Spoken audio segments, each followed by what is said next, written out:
స్వరూపం. ప్రతి ఒక్కరికి నమస్కరించి చెప్పేది ఏంటంటే, బ్రహ్మార్పణంగా మిగలండి, మిగులుదాము, మనందరూ ఏకాత్మ స్వరూపం, ఒకే ఆత్మ అందరిలో అంతటా వ్యాపించింది అని మనకు తెలిసింది. కాబట్టి ఉన్నది నేనే అన్నాక బ్రహ్మాత్మం కాకపోతే ఏముంది? దేహం నేను నాది అంటానికి ఇది నికరం కాదని తెలిసింది కదా, అద్దె కొంపని తెలిసింది కదా. ఇక్కడే వదిలేసి పుట్టింది మరణం. మధ్యలో ఈ ఆటలో మనం ఉన్నంతసేపు ఏం చేయాలి? బ్రహ్మార్పణంగా బ్రతకాలి. తెలిసింది కదా, అంత ముందంటే తెలియదు. ఇప్పుడు తెలిసాక బ్రహ్మార్పణం తప్పించి ఏముంది? ఏ విషయం వచ్చినా నాకెందుకు అనుకుంటే ఎంజాయ్గా ఉంటుంది. నిక్కచ్చిగా ఒకే మాట, రెండో మాట మాట్లాడు. రెండో మాటకి ఏమవుతుంది? మాయ అంటే దాన్ని బట్టి ఇంకా కొన్ని మాటలు కల్పించి చెప్పచ్చు. అర్థమైందా? ఒకే మాట, ఒకే భావనతో మనం ఉన్నప్పుడు బ్రహ్మార్పణం అన్న జీవన విధానాన్ని సాగటం జరుగుతుంది, బ్రహ్మార్పణంగా మిగలటం జరుగుతుంది. అవునా కదా అబ్బాయి? ఒకే మాట, ఒక్కటే మాట అన్నా. నువ్వు న్యూస్ పెట్టుకుంటున్నావు అలాగే అన్నా. ఆ మాట కోసం నేను నిలబడ్డానా లేదా? ఆఖరి శ్వాస వరకు ఒక మాట ఇచ్చాము అంటే నిలబడాలి. అందు గురించి కుదరలేనప్పుడు కుదరదని చెప్పేయండి. అంతేకాని మాట ఇచ్చి తప్పును పొందకండి. మాటని సత్యం, మాటకు ప్రాణము సత్యం అంటాం లేదా? సత్యమైన వాక్, ఒకే వాక్ మాట్లాడి మిగిలినంతా వద్దు. మాట మాట్లాడేమో అంటే ఇలా వద్దు, వై ఇలా వద్దా? మాటకు ప్రాణము సత్యం. మాట మాట్లాడేమో అంటే ప్రాణం పోయే వరకు ఎలా ఉండాలి? ఆ మాటకు అంత విలువ. సత్యహరిశ్చంద్రుడికి ఆయన దేహం లేకపోయినా ఎందుకు మనం చెప్పుకుంటాం? చెప్పండి, దేహాలు లేకపోయినా మాటకి అంత విలువిస్తున్నావా లేదా? ఇప్పుడు ఒక వ్యక్తి లేకపోయినా, ఒక వ్యక్తి ఉన్నప్పుడు ఎలా ఉందో ఆ మాటతోటి ఉండిపోతావా లేదా? అందు గురించి మనం ఆఖరి శ్వాస వరకు ఎలా ఉండాలి? నేను బ్రహ్మాన్ని, ఆ మాటతోటి అలా ఉండిపోవాలంతే. అంతే జీవన విధానం అంతా బ్రహ్మాత్మకంగా గడుపుతుంది. ఎప్పుడైతే నేను పరమాత్మ స్వరూపాన్ని తెలుసుకున్నామో ఆఖరి వరకు అంతే. నేను ఎవరో తెలిసాక ఇంకెంతకడిగా ఉంటుంది. మాయ గొడవలు ఎన్నున్నా ఆఖరి శ్వాస వరకు ఉన్నా ఆ బ్రహ్మంగానే ఉండగలుగుతుంది. పైపోయే కదా ఈ వ్యవహారం అంతా. ఏది అసలు నేను మార్పు చెంది నేను తెలిసాక ఇంకేంటంటున్నా? అసలు నేనుతో అలా ఉంటా. కాలగమనంలో పుట్టిన ప్రతి జీవి మరణించాలి, అయిపోతుంది. సాగు పుట్టుకలు 24 గంటలు అదే పనిలో ఉన్నారు జనం. సాగు పుట్టుకలు తెచ్చుకుంటున్నారే. మరి పుట్టారు అంటే సాగు ఉందా లేదా? ఏంటో అన్నిటిలోని మమేకం అయిపోవటం, ఆలోచన అంతా దాని మీద పెట్టి. కాబట్టి ఏమవుతుంది? మనం తెచ్చుకున్నట్టే కదా, కోరి మానవ జన్మని తెచ్చుకుని మరి జీవితం అంతా అనవసరంగా వ్యర్థం చేసుకోవటండి. చావు పుట్టుక ఎవరు చేస్తున్నారు? ఎవరు తెచ్చుకుంటున్నాము? మనమే. పుట్టుకుంటే సావు ఉంది కదా, పుట్టుకు లేకుండా చేస్తుంటే మళ్ళీ సావు ఉండదు కదా. చావు పుట్టుకులు ఎవరు చేసుకుంటున్నారు? ఎవరికి వారే తెలుసుకోవాలి.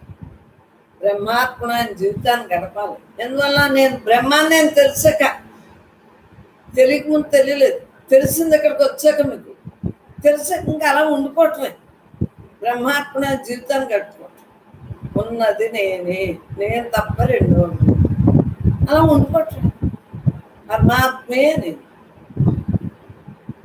ఆ భావంతో ఆఖరి శ్వాస వరకు బ్రతికితేనే అది కరెక్ట్ అయిన బోధం. ఎందుకు? వచ్చిన జన్మని చరితార్థం చేసుకున్నాం కాబట్టి కరెక్ట్గా ఆఖరి వరకు. అందు గురించే బ్రహ్మాత్మమైన జీవితం కరెక్ట్ అని ఎందుకన్నారు? ఆలోచించి మాట్లాడు. నీకు నీ దేహానికి పడిన తినకో. అవునా? జన్మలు తెచ్చుకునే మాటలు మాట్లాడుకో. ఎలా ఉంటే నీకు జన్మ రాదో అలా ఉండు. అదే కదా పెద్దలు చెప్పేది, మహాత్ములు చెప్పేది ఇదే కదా. అవి ఆచరించామనుకో జీవించుండగా జీవన్ముక్తులు మనమే. ఆ ముందులో ఎక్కడో తపస్సు చేశాను కదా, మన ఇంట్లో మనమే తపస్సే కదా. 24 గంటలు నేను బ్రహ్మస్వరూపాన్ని అన్నా ఆలోచనతో ఉన్నాం కదా. బ్రహ్మాధారంతో అన్నీ జరుగుతున్నాయి. బ్రహ్మాధారంతో కదా ఈ దేహం నడుస్తుంది. తెలిసాక ఇంకా వెనకడుగు ఏముంటుంది? బ్రహ్మాత్మే. 24 గంటలు నేను ఎవరో తెలిసింది, నేను బ్రహ్మాన్ని. అయితే బ్రహ్మ ఎలా ఉంటుంది? నిరాకారం. దానికి ఆకారం ఉంది. ఈ ఆకారంతో వచ్చాము. నిరాకారం అన్నాం. ఈ నిరాకారాన్ని ఈ నిరాకారంలాగా చూడండి, ఏమీ లేని దాంట్లో ఏమీ లేనట్టు ఇలా ఉండిపోవటం మనలో ఉంది కదా. ఏదో ఒక శక్తి, దేవుడు శక్తి, ఏదో పేరు, ఏదో ఒకటి ఉంది కదా. ఆ ఒకటిగా అలా ఉండిపోవట్లేదు అంతే. బ్రహ్మాత్మ జీవితం మనం గడపగలుగుతుంది. చెప్పేది క్లారిటీగా ఉండాలి.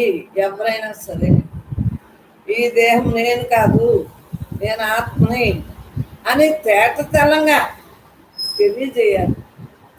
తెలియజేసినప్పుడే పరమాత్మగా మిగతానికి అవకాశం ఉంటుంది. తేట తెల్లంగా తెలియజేయాలి, అప్పుడే పరమాత్మగా మిగలగలుగుతుంది. ఈ దేహం నేను కాదు, నేను బ్రహ్మాన్ని అన్నది మనకు తెలుస్తుందా లేదా? మరి ఇంక దేని మీద పెట్టుకుంటాం మనం? చెప్పండి, దేని మీద పెట్టుకుంటాం? పరమాత్మయే నేను అన్నాక ఇంకా ఏముంటుందంటున్నాం? ఆలోచన విధానం ఎలా ఉంటుంది? పరమాత్మయే నేను, నేను తప్ప రెండోది. బ్రహ్మాత్మే ఉన్నంతసేపు ఎంజాయ్గా ఉంటుంది. ఎంజాయ్ అంటే ఏంటి? ఆలోచన రైతిస్తుంది. హాయిగా తనతో తానుగా ఉంటుంది. అప్పుడే కదా మనసు పీస్ఫుల్. మనసు లేని స్థితే కదా పీస్ఫుల్ అంటే. మనసు ఉంటే పీస్ఫుల్ ఎలా అవుతుంది? రాదు. మరి నువ్వు బ్రహ్మాత్మైన జీవితాన్ని గడుపుతావు మాటిచ్చి మాట తప్పుతావా? నువ్వు ఏది చేసినా పరమాత్మే అన్న భావంతో చేసేయి. చెయ్యాలి. ఎలాగా కర్త కర్మ క్రియ మూడు అంతే కదా. ఉన్నంతకాలం ఏది తప్పుతుంది? కర్మ అంటే పని. పని ఎలా చేస్తాం? ఏది కర్త? క్రియగా పని చేస్తున్నాం అంటే క్రియ. కర్త కర్మ క్రియ మూడు కూడా 24 గంటలు. స్వప్నంలోనే 3 ఉన్నాయి, జాగ్రత్త అవస్థలోనే 3 ఉన్నాయి. గాఢ నిద్రలో ఏముంది? పరమాత్మయే. బాగా నిద్ర పట్టేసిన వాళ్ళు లెగ్గొట్టచ్చు. అలసిపోయి నిద్ర వస్తారు వాళ్ళు. అదే ధ్యానంలో ఉన్నోళ్ళని ఎందుకు లెగ్గొట్ట? పరమాత్మగా అలాగా లేదు అంటే అసలు నేను అలాగా బ్రహ్మంగా అసలు నేనుగా ఉండిపోతాను. అందు గురించి స్వప్నావస్థలో అలజడి ఉంటుంది. మనం ఊహ కళ అంటారు కదా పెద్దలు. కళలో కూడా మనకు రోజునే అది చిన్న కళ, పడుకుంటే కళ వచ్చింది. ఇది పెద్ద కళ. ఈ జాగ్రత్త అవస్థ నిజం. అమ్మాయ నిద్రపోతే నిద్ర పట్టకే కదా అందరూ వెళ్ళేసుకుంటారు. అలసలు ఉంటే నిద్రాడుతుంది. ఆత్మా నిద్ర పెడుతుంది, ఇంక నిద్ర వెళ్ళండి. అలసట ఉండాలి. అలసట ఉంటే నిద్ర పడుతుంది. శరీరానికి శ్రమ ఉండాలి కదా, శ్రమ ఉంటే నిద్ర పడుతుంది. ఆలోచించు. జాగ్రత్తలోని ఇది పెద్ద కళ, స్వప్నావస్థలోని కళ, గాఢ నిద్ర సుషుప్తావస్థలోని అలాగా బ్రహ్మంగా మిగులుతూ ఉండాలి. ఆఖరి శ్వాస వదిలేస్తాం చూడు, శ్వాస వదిలేస్తే బ్రహ్మంగా మిగిలిపోతాం. ఈ సుషుప్తావస్థలో లెగ్గొడితే ఎప్పటికప్పుడు లెగుతాం కదా, ఎంత ముద్దు నిద్ర అయినా. అంటే జీవుడు ఉన్నంత కాలం జీవ బ్రహ్మైక్య స్థితిని మనం అందుకోవాలి. ఎలా అందుకోవటం? ఉన్నది నేనే, నేను తప్ప రెండవది లేదు అన్న భావంతో ఉన్నప్పుడు అలా రిలాక్స్గా ఉంటుంది. లేకపోతే రిలాక్స్ అనేది ఉండదు, ఉండదుగాక ఉండదు. రిలాక్స్ ఎప్పుడు వస్తుంది? నువ్వు అదే ఉన్నావు, అలా ఉండుకో, అంతే రిలాక్స్. పరమాత్మే నీవు, పరమాత్మే నీవు తప్ప రెండవది, నువ్వు తప్ప రెండవది అన్న భావంతో ఉండేటప్పుడు రిలాక్స్ కదా. ఆలోచించు, ఎప్పుడు రిలాక్స్ అవుతుంది? అయి ఉన్నాం ఉన్నట్టు ఉండిపోవటం రిలాక్స్ కదా. ఆ రిలాక్స్ కావాలనేమో అందరికీ కోరిక. మరి రిలాక్స్ కావాలన్నప్పుడు ఈ కోరికలన్నీ ఎలా ఉంటాయి? రిలాక్స్ రానివ్వు. మామూలు కోరికలన్నీ, బాహ్య కోరికలన్నీ రానివ్వదు. అంతర్ముఖం అయితేనే కానీ, అంతర్ముఖం అయితే అలా అనుభవించాలంటే ఏక రిలాక్స్. జీవించుండగానే జీవన్ముక్త స్థితి. ఆ రిలాక్స్ ఎప్పుడు వస్తుంది? ఉండగానే ఏ కోరికలు లేవు నీకు. అన్నీ ఏ పనులు ఆ పనులు జరిగిపోతున్నాయి. నువ్వు అలా హాయిగా మనసు లేని స్థితి. అది నేను పరమాత్మే నేను అన్న భావంతో ఉంటాం కాబట్టి రెండో మాట ఉంది. చూసావా ఎరా, చూసావా? చూడలేదు కదా ఎన్నాళ్ళుని. తెమ్మన్నాను కదా దాన్ని, ఇప్పుడు కాదు, హైదరాబాద్లో చెప్పాను. చూడు మరి 4 ఫ్లగ్గులు కావాలి. ఇప్పుడు చూసేమన్నాను, అర్థమైందా? అంటే ఎప్పటి నుంచో ఉంది కదా, ఇప్పుడు చూడటం ఏంటి అంటున్నాం. అంటే నేను మీ అందరినీ చూసేస్తున్నాను అనుకుంటున్నారా? అది ఏ టైంలో చూసేది ఉంటుందో అటాచ్మెంట్ అప్పుడే చూస్తాం. అంతవరకు ఏం చూస్తున్నానో నీకు అర్థమైంది. ఇప్పుడు ఇదే నీకు ఉదాహరణ కదా. చూస్తూ చూడవానవాలి, వింటూ విన్నవానవాలి, మాట్లాడుతూ మాట్లాడలేనట్టు అని చెప్పిన దానికి నీకు అర్థమైందా? ఇల్లంతా ఉంటుంది, ప్రపంచం అంతా ఉంటుంది. రోజు ఉన్నా ఇలాగా ఆలోచన ఏముంటుంది. భావరహిత స్థితి. భావం లేనప్పుడు రైతులే కదేంట్రా, దాన్నే భావరహిత స్థితి. భావం ఎలా అవుతుంది? నీ మనసు పెడితే భావన వస్తుంది. నీకు అక్కడ మనసు పెట్టలేదు, భావన ఎలా అవుతుంది? నీకు మనస్సు నాశనం చేసుకోవటానికి సాధన. అంతేగాని బ్రహ్మ ఎలాగా బ్రహ్మంగానే ఉంటుంది. అంతలా నిండున్న బ్రహ్మంగానే ఉంటుంది. అందరిలో ఉన్న బ్రహ్మంగానే ఉంటుంది. నీ సూక్ష్మ దేహాన్ని నశింపజేసుకో. దాన్ని నశింపు చేసుకోవాలి.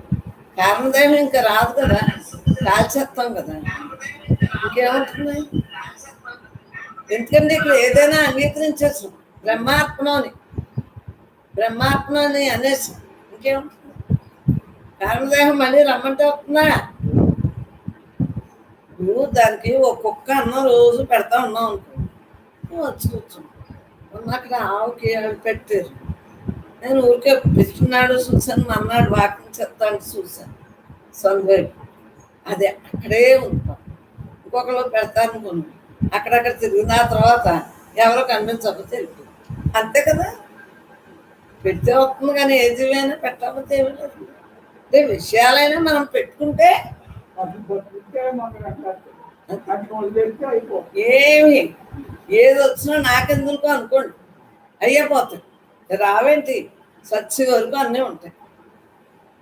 పట్టుకోకండి, అప్పుడు ఇంక వదిలే పని ఉండదు. పట్టుకుంటేనే వదలాలి, అవునా? పట్టుకోకుండా ఉంటే ఆటోమేటిక్గా అయ్యే వదిలిపోతాయి. రాని ఆఖరి శ్వాస వరకు ఉండవేంటి, ఏ జీవికి లేవు. లేకపోతే జీవి ప్రయాణం జరగదు కదా, జీవయాత్ర జరగదు కదా. మనకి అలా వదిలేస్తా అంటే అయ్యే తప్పుని అలా ధ్యాసలో ఉంటాం కదా. ఉండేటప్పటికి ధ్యానం ఆటోమేటిక్గా అంటారు. ఎప్పుడైతే నువ్వు జీవన్ముక్తుడుగా ఉండాలనుకున్నావో, నువ్వెవరో బ్రహ్మాను కదా, జీవన్ముక్తే కదా నీకు, ఇంకేముంది? విదేహముక్తే కదా. జీవించుండగా జీవన్ముక్తి ఎప్పుడైతే వచ్చిందో రెండో పేరు అక్కర్లేదు, విదేహముక్తే.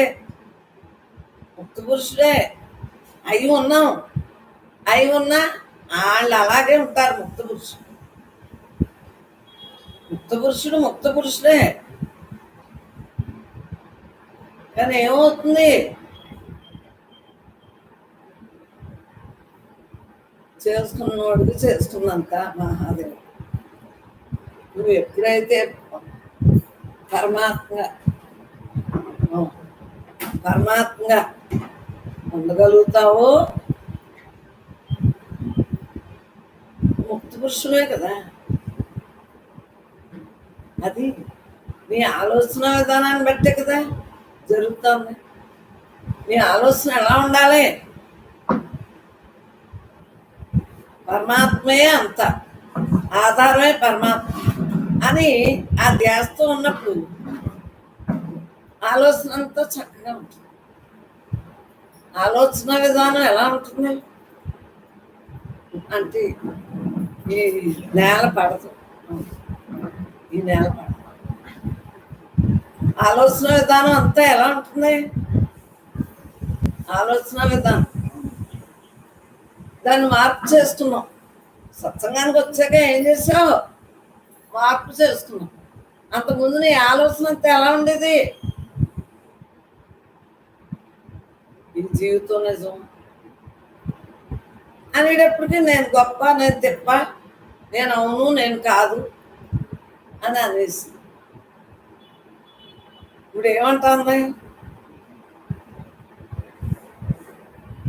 అసలు నేను ఎప్పుడు నేనులాగే ఉంది, దానికి పుట్టా సావా లేదు, మన యొక్క గుణాలను బట్టి ధరించుకొచ్చాము అని మనకు తెలుసు. అంతే, తెలిసింది, దాన్ని ఆచరిస్తున్నాం. అలా జీవ బ్రహ్మైక స్థితిని అనమాట. ఉన్నదంతా బ్రహ్మమే, ఎటు చూసినా బ్రహ్మమే, సర్వము బ్రహ్మమే. నీ మూలం ఏది? బ్రహ్మ. నీ మూలంగా ఉండిపోతుంది. అలాగా మనకి మార్పు చెందేదాన్ని వదిలేసి మార్పు చెందని వాడు నువ్వని తెలుసుకుని ఇంకంతే అలా ఉండిపోతుంది.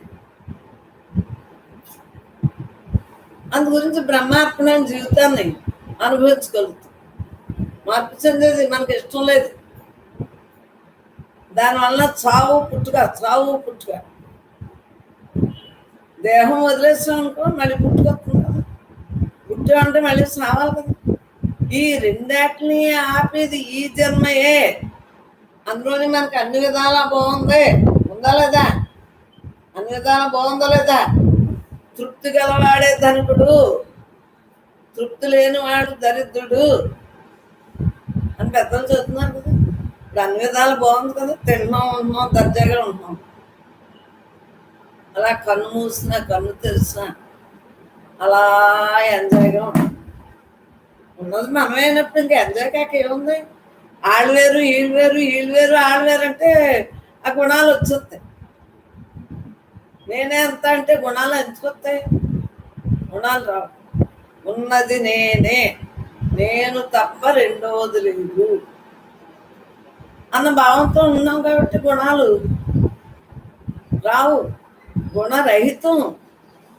బ్రహ్మంగా ఉన్నటువంటి ఏంటి? గుణరహితం. నామ రూప గుణాలు కూడా అవన్నీ మిథ్యని తెలుసుకున్నాం కాబట్టి వాటిని పట్టుకోవట్లేదు, వదలట్లేదు. అలా తటస్థంగా చూస్తాం. మీ పిల్లలు ఉన్నారే, నీ దగ్గర ఉన్నసేపు నువ్వు చూస్తావు. వాళ్ళ సంసారాలు చేసుకుంటున్నారు, పెళ్ళిళ్ళు చేసి అయిపోయి. ఇప్పుడు నువ్వు ఎంతవరకు బాధ్యత? అదే నీ దగ్గర ఉంటే అన్ని బాధ్యత. చిన్నప్పటి నుంచి చేసావు కదా,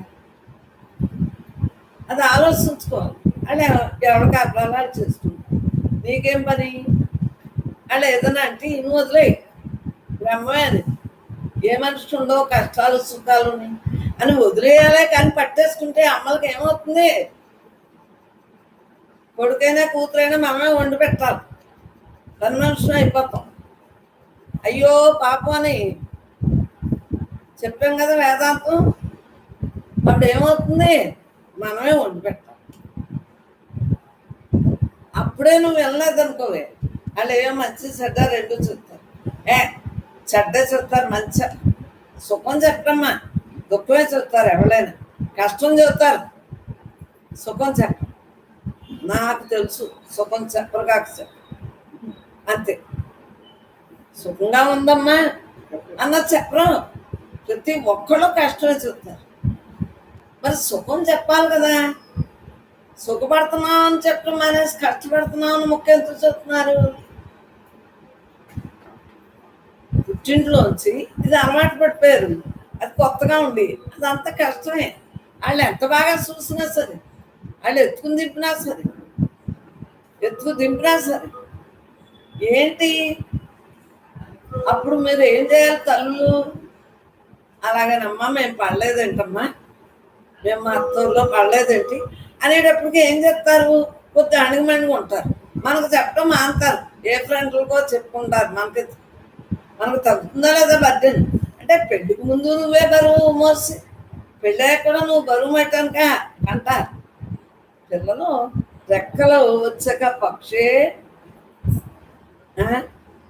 చక్కగా ఎవరి దారినాళ్ళు ఉంటారే, రెక్కలు వచ్చాక పక్షులేని. మనకేంటంటున్నాను, మనం ఎలా ఉండాలి? మనం తెలివైన వాళ్ళం అయితే అలా తటస్థంగా ఉంటే వాళ్ళే ఆ కష్టం సుఖం చెప్పలే, కష్టం చెప్పుకుంటా పోతారు పాఠంలో. ఇది లేనట్టు వదిలేయాలి, లేకపోతే నీకు బర్డెన్ అయిపోతుంది. నేను అలా అనుకుంటాను, నాకు తెలుసుంది అది. నేనేమనుకుంటాను, ఈ దేహానికి ఉండవా? అలాగే ఆ దేహాలకి ఉంటాయి. ఏ దేహాలకి లేకపోతే ఇలా పుట్టస్రావం ఉంటుందా? చెప్పండి. జన్మకు వచ్చామంటే పని ఉంటేనే కదా వస్తాం. పని అయిపోతేనే కూర్చుంటామంటి, అయ్యేపోతుంది. పని అయిపోతే ఉండదు కదా. మోకలు చెల్లి అమ్మ, ఒక్క సెకండ్ కూడా, ఒక్క శ్వాస కూడా ఎగరుస్తూ ఉంటుంది. మనం తెచ్చుకున్నాం, ఎన్ని తెచ్చుకుంటే అన్ని శ్వాసలే ఉంటాయి. మరి అన్ని శ్వాసలు ఎవరికి ఉపయోగిస్తున్నావు? ఈ పిల్లలకైనా? నేను కష్టపడి కన్నాను, ఎవరికి అనలేదు. ఏ జీవికాలం లేదు చెప్పండి. తండ్రులు అలా ఉన్నప్పుడు, ఏ తల్లిదండ్రులైనా సరే, కొడుకైనా కూతురైనా అలాగనమ్మా నువ్వు వదిలేయండి. పట్టుకుని ఎలాడితే మీ పీకి తడిగొడ్డతో గొంతు ఇస్తున్నట్టు అయిపోతాం. జన్మలో వచ్చేస్తా మీ ఇష్టం, చెయ్యండి. పెళ్ళి వరకు చేశారు కదా, మీరు చక్కగా పెంచారు, పెళ్లి చేశారు. పెళ్లి చేశాక అవునో కాదు, మనకు నచ్చినట్టు ఉండవు కదా జీవితాలు. మనకోటి ఉందా మన పిల్లలకు ఉండటానికి? ఒక్కటేనమ్మా, ఎవరైనా సరే మనం పిల్లలకి అంటాం, వాళ్ళు రాత్రి మనకు అన్నాం, ఎవరిని మార్చలేము. ఏ తల్లిదండ్రులైనా అంతేరా. సత్సంగానికి వచ్చిన తర్వాత మనకు అర్థమైంది ఏంటి? ఒకే మాట ఏమర్థమైంది? ఎవరిని మనం మార్చలేం, మనం మారిపోతామే. ఇదే నెంబర్ 1. ఇక్కడ పరిస్థితులు అనుకూలంగా ఉండవు, ఎవరికి ఉండవు. అనుకూలంగా ఉంటే పరిస్థితులు అనుకూలంగా ఉండవు, పరిస్థితిని అనుకూలంగా చేసుకుని బతికినవాడు యోగి. ఇక్కడ పరిస్థితిని అనుకూలంగా చేసుకుని శక్తి ఎప్పుడవుతుంది? అది సత్సంగం వల్ల, ఆ సత్పురుషుల కలయిక వల్ల మార్పులు చేర్పులు వచ్చి నువ్వు ఎలా ఉండాలో, ఏం చేయాలో అది చేస్తావు. అప్పుడు దాకా ఏం చేయాలో తెలియదు, ఎలా ఉండాలో తెలియదు, అసలు మాట ఎలా మాట్లాడాలో తెలియదు మనకి. అర్థమైందమ్మా? అని చేత ఎప్పుడైతే ఇక్కడికి వచ్చావో మనం దేహధర్మంగా అన్ని ఇష్టంగా చేయాలి, ఏది తప్పించుకోకూడదు అని నువ్వు చేయకూడదు, తగిలించుకోకూడదు, చేయవలసినవి వదలకూడదు. అమ్మ దగ్గరికి వచ్చాక మనం నేర్చుకున్నది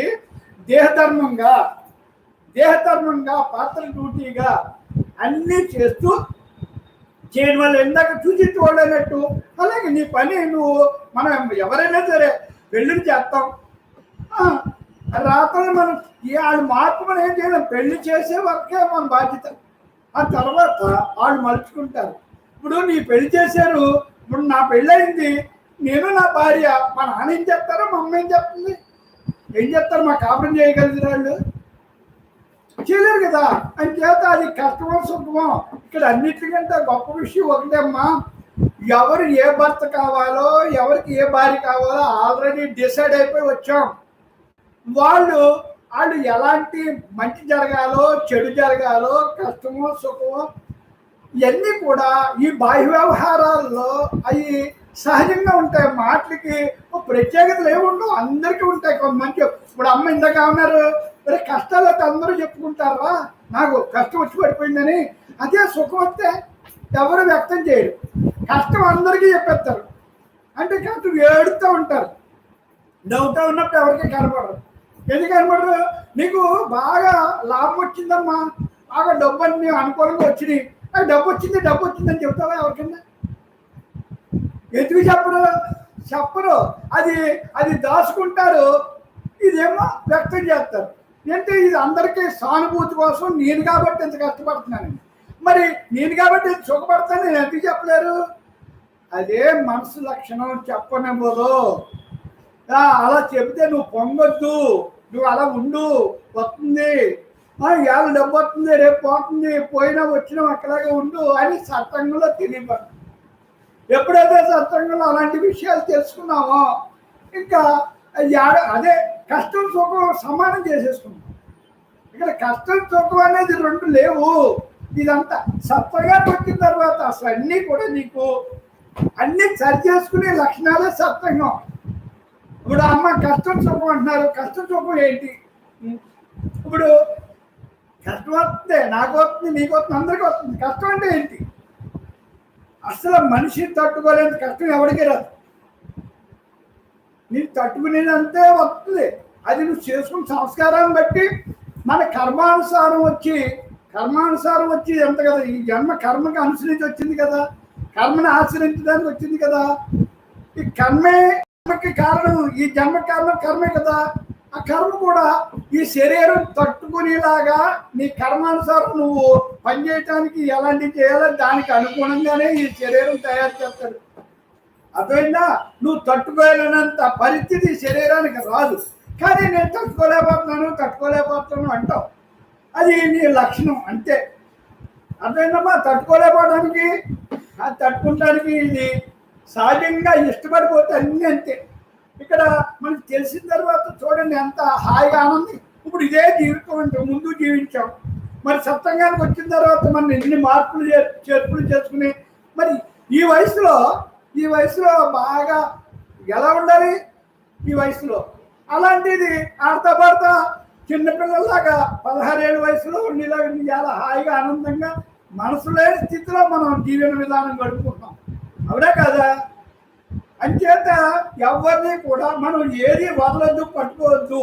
ఎంతవరకు ఉండాలి అంతవరకు మనం చేయాలి. అమ్మాయి సత్సంగానికి వచ్చాక అన్ని సరి చేసుకుని గుణాలు సరి చేసుకోవడానికే సత్సంగం. ఇంక అందులో సమస్య లేదు.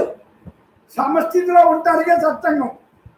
సమస్థితిలోనూ ఉండి శక్తి యుక్తి సత్సంగంలోనే తెలియబడుతుంది. అదేనా పొంగకుండా కుంగకుండా పరిస్థితులకు అనుకూలంగా అదే తెచ్చిపెట్టుకుంది. అది నేనేం చేయలేను దాన్ని. అదేందమ్మా వాళ్ళు ఒక కూతురు బాగా సంపాదించేసుకుని కోట్ల మీద ఉంది, ఒక కూతురు తక్కువగా ఉంది. ఆ తక్కువ ఎక్కువగా నీ సంబంధం నువ్వేం చేస్తా? వాళ్ళు చేతులకు ప్రారంభాలు పెట్టాలి. ఆ ఎక్కువ వాళ్ళు సుఖపడిపోతున్నారు, తక్కువ వాళ్ళు కష్టపడిపోతున్నారు అనుకోవడానికి కూడా లేదు. ఆ ఎక్కువ వాళ్ళు ఆరాటం పరంతో వాళ్ళు ఇంకా బాధపడతారేమో తృప్తి లేక. ఇందాక అమ్మన్నారు ఏమన్నారు? తృప్తి ఉన్నాడే కోటేశ్వరుడు, తృప్తి లేనివాడు కోటేశ్వరుడు కాదు అని చెప్పారా? ఎన్ని కోట్లున్నా కోటేశ్వరుడు కాదని చెప్పారా? అదేంటి? మరి ఇంకో పాప ఉంది, తక్కువ ఉంది, ఉన్నదాంతో ఉన్నట్టు హాయిగా ఆనందంగా బతుకుతాను. మరి ఇది గొప్ప అది గొప్ప, కోట్లు ఉన్నాడు గొప్ప ఇది గొప్ప చెప్పు. అర్థమైందమ్మా? అమ్మ చెప్పే మాటలు అంతరార్థం ఏంటంటే అక్కడ హాయిగా ఆనందంగా మనశ్శాంతిగా దేహశాంతిగా ఉన్నవాడే హాయిగా ఉండగలుగుతాడు. అలా ఉండాలంటే ఆ రెండింటికి మందు ఆధ్యాత్మిక తెలుసుకోవాలంటే సత్సంగమే. ఇంకా సత్సంగంలోనే తెలుసుకుంటారు. ఇంకెక్కడ తెలియబడదు. ఇంకెక్కడ తెలుసుకుంటారు? ఈ ఆధ్యాత్మిక ఇంకెక్కడ తెలియదు, సత్సంగంలోనే. అర్థమైందంటే అప్పుడు మనం మనశ్శాంతి ఆ రెండు కూడా కోల్పోకుండా హాయిగా ఆనందంగా ఉండి శక్తి పడుతుంది. ఇక్కడ మనం వస్తాం చూడండి, ఏమంటాం? బ్రహ్మార్పణం. అంతటా ఉన్న బ్రహ్మములకు నాలోని బ్రహ్మము నమస్కరించుతున్నది బ్రహ్మార్పణం. బ్రహ్మమ్మ దంపతులకు బ్రహ్మార్పణం. ఏం చేత? కృతజ్ఞత భావం అంతే. ఇక్కడ సత్సంగం పెట్టిన వల్ల అమ్మ నాన్నమ్మ వల్ల మనకి ఈ విద్య అబ్బింది. ఈ విద్య నేను ఇక్కడికి వచ్చి సత్సంగం వల్ల నేను నా నడక మార్చుకున్నాను, భావాలు మార్చుకున్నాను, గుణాలు మార్చుకున్నాను. నేను జన్మరాహిత్యం అనే గోల్కి నేను ఆ జన్మరాహిత్యమైన గోల్ పెట్టుకున్నాను. ఆ నడకలో నడుపుతున్నాను. నాకు అదే కావాలి, ఇంకేమీ నాకు అక్కర్లేదు. అంతే కదా? అసలు ఆ మాట అంటానికి నీకు ఎంత ధైర్యం ఉండాలో తెలుసా? అర్థమైందమ్మా? అది ఆ ప్రయాణానికి అడ్డంకులు ఎన్నో వస్తాయి. తట్టుకుని నెట్టుకుని శక్తి రావాలి. అదేందమ్మా? అన్ని బంధాలే, అన్ని బాధ. దేహం నేననుకుంటే బంధాలు, భారాలు, బరువులు, బాధ్యతలు, నేను, నాది, అహంకారం, మమకారం, ఈ చిక్కులు ఉంటాయి. దాని లక్షణం అది. మనకు తెలియక అదే నేను అనుకుని ఆ లక్షణం అన్ని చిక్కులు ఉన్నది అదే నేను అనుకుని అందులో అటాచ్ అయిపోయి ఇంకోటి ఉందని మనకు తెలియదు. అదేందమ్మా? ఇక్కడ మరి మనలో నా భగవంతుడు ఎక్కడో ఉన్నాడు, అక్కడెక్కడో ఉన్నాడు, కాశీలో ఉన్నాడు, అయోధ్యలో ఉన్నాడు, అక్కడ ఇక్కడ ఎన్ని తిరిగాం, ఎన్ని తీర్థయాత్రలు తిరిగాం, ఎన్ని పుణ్యక్షేత్రాలు తిరిగాం. ఎందుకు తిరిగాం? అక్కడున్నాడు అని అందరూ అన్నారు. ఆ మనసు అక్కడికి వెళ్తే భగవంతుడు కనబడతాడు అని పరిగెత్తాం. అప్పుడు అది కరెక్ట్. అర్థమైందమ్మా? తిరిగాం అక్కడికి వెళ్ళిన తర్వాత ఇక్కడికన్నా ఇంటికాడే బాగుంది, వెళ్ళిపోదాం అంతేనా చేసింది? అందుకనే మనకు కనిపించిందా? ఏం చేత వెళ్ళాలి. వెళ్తే ఏం జరుగుతుంది? అక్కడ ఏం జరుగుతుందంటే పుణ్యక్షేత్రాలు, పుణ్య నదులు ఏం జరుగుతుందంటే అమ్మా అక్కడ మహాత్ములు ఉంటారు, యోగులు ఉంటారు. కాశీ వెళ్ళి ఎంతకాలమంటారు? కాశీలో ఆధ్యాత్మిక గురువులు ఉంటారు అక్కడ. అదేదమ్మా? నీకు ఇక్కడ బాహ్యంలో ఇంట్లో నేను నాదే అనే బంధాల్లో కూరుకుపోయి కొట్టుకుపోతూ ఉంటావు, అదే పనిలో ఉంటావు. అక్కడికి వెళ్తే విడుదల ఉండడానికి అక్కడ పంపుతారు. అక్కడికి వెళ్ళమ్మా, కాశీ వెళ్ళమ్మా. కాశీ వెళ్తే నీకు తెలుస్తుందమ్మా. అంటే పుణ్యం వస్తుందంటే కాశీ గంగలో మునిగితే పుణ్యం వస్తుంది. అదేనమ్మా? గంగానది అంటే పుణ్యం ఎందుకు వస్తుంది? గంగానది అంత ప్యూరిటీ నువ్వు అవ్వాలి. అన్ని నదుల కన్నా గంగానది యొక్క గొప్పతనం ఏంటంటే ఆ నీళ్లు ఎన్నాళ్ళున్నా అలాగే ఉంటాయి. అదే బ్రహ్మం అంటే అది. ఆ గంగానది ఎలాగ ఎప్పుడు నీరు పాడవకుండా ఎప్పుడు ఒకే రకంగా ఎలా ఉంటుందో నీలో ఉన్న బ్రహ్మం కూడా అలాగే ఉంది. ఎప్పుడు అది ఉంటుంది. దానికి మార్పు చేర్పు ఏమీ ఉండదు. అది ఏమి తగిలించుకోదు, ఏమి వదిలించుకోదు. ఉన్నది ప్యూరిటీగా ఉంటుంది. అది గంగానది యొక్క గొప్పతనం. ఆ గంగా నదిలో స్నానం చేస్తే అక్కడ ఈ గంగా నది గురించి చెప్తారు కదా, మరి ఆ నీళ్ళు తెస్తాం కదా మనం, మరి ఆ నీళ్ళు ఎన్నాడున్నా అలాగే ఉంటాయి. ఎందుకుంటాయి?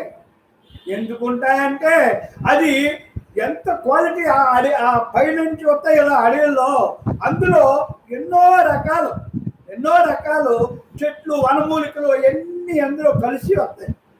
కలిసి వచ్చి దానికి ఆ స్వచ్ఛతనం ప్యూరిటీ ఫిల్టర్ అయినట్టు దానికి ఏది కావాలో ఏది పాడకుండా ఉండాలో. ఇప్పుడు జన్మరాహిత్యం అంటున్నాం కదా మనం, ఆ జన్మరాహిత్యానికి నీలో ఉన్న లక్షణాలన్నీ వదిలించుకుని తగిలించుకుని అన్ని వదిలించుకుంటేనే నువ్వు వెళ్తావు. ఆ తగిలించుకుని వదిలించుకోవడానికి ప్రయత్నం చేయాలి. అలాగే ఆ నది కూడా ఆ వనమూలికలతో అన్నింటితో అన్ని అందులో కలిసి అది ఎప్పుడు అక్కడి దోలకింద అలా ఉండి అలా పాడుతూ ఎప్పుడు దాని లక్షణం ఎందుకు కూడా మారకుండా అందులో ఇప్పుడు పడచ్చు, బురద కొంచెం పడచ్చు, అది కూడా దాన్ని ప్యూరిటీ చేసేస్తుంది. అదేనండి, అది దాని గొప్పదనం. మరి గంగానది అంటే అది దాని యొక్క స్పెషాలిటీ నాకు తెలిసింది. అది అక్కడ నాకు ఎవరో అడిగితే ఎలా చెప్పిన దాన్ని బట్టి నా భావన అది. అందులో ఏదైనా సరే ఇప్పుడు మహాత్ముల దగ్గరికి వెళ్ళమంటారు. ఎందుకు వెళ్ళమంటారు? ఇప్పుడు అమ్మ దగ్గరికి వెళ్ళండి, సత్సంగానికి వెళ్ళండి, మీరు హాయిగా మనశ్శాంతిగా దేహశాంతిగా హాయిగా ఉంటుంది, బాగుంటుందమ్మా. నువ్వు బాధల్లో ఉన్నావు, ఆ బాధలన్నీ నీకు తీరితే బాధలు తీరవు.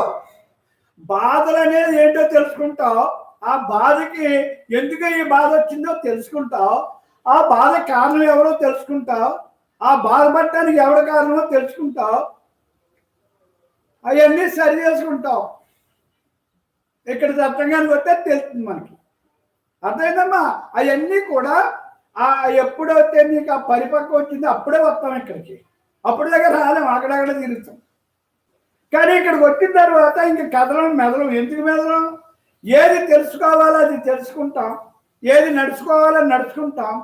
ఈ ఆనందం అనేది ఏంటో తెలుసుకున్న తర్వాత ఇవన్నీ వదిలించుకుంటాం, హాయిగా ఆనందంగా ఉంటాం. అర్థమైందమ్మా? ఇక్కడ అమ్మ దగ్గరికి వస్తే ఫస్ట్ దేహధర్మం ఎందుకు చెప్తారనుకుంటున్నారు? అసలు దేహధర్మం లేకుండా, పాత్ర డ్యూటీ లేకుండా, పాత్ర శుద్ధి లేకుండా నీకు ఏమీ తెలియదు. ఇప్పుడు ఎవ్వరూ కూడా నీకు జ్ఞానం చెప్తారు. వాళ్ళని ఇప్పుడు ఇంకా పొద్దున్నే చెప్పారమ్మ, మరి నిజమే కదరా. ఇప్పుడు శరీర వ్యాయామాలు చెప్తారు, ఆ శరీరాన్ని పనిచేస్తుంది. శరీరానికి చెప్తారు. ఇప్పుడు మరి ఎలా చెప్తారు? ఏంటాన్ని పనిచేస్తుంది. అసలు మనసు శుద్ధి అవ్వాలంటే ఎలా? మనసు నీ వశం అవ్వాలంటే ఏం చేయాలి? మనసుకి ఏ ఆలోచన ఏది రాకుండా ఉండాలంటే ఏం చేయాలి? నువ్వు దేనికి వచ్చావు? ఒక గృహస్థిగా ఒక ఇంటికి ఇల్లాలుగా వచ్చావు కదా.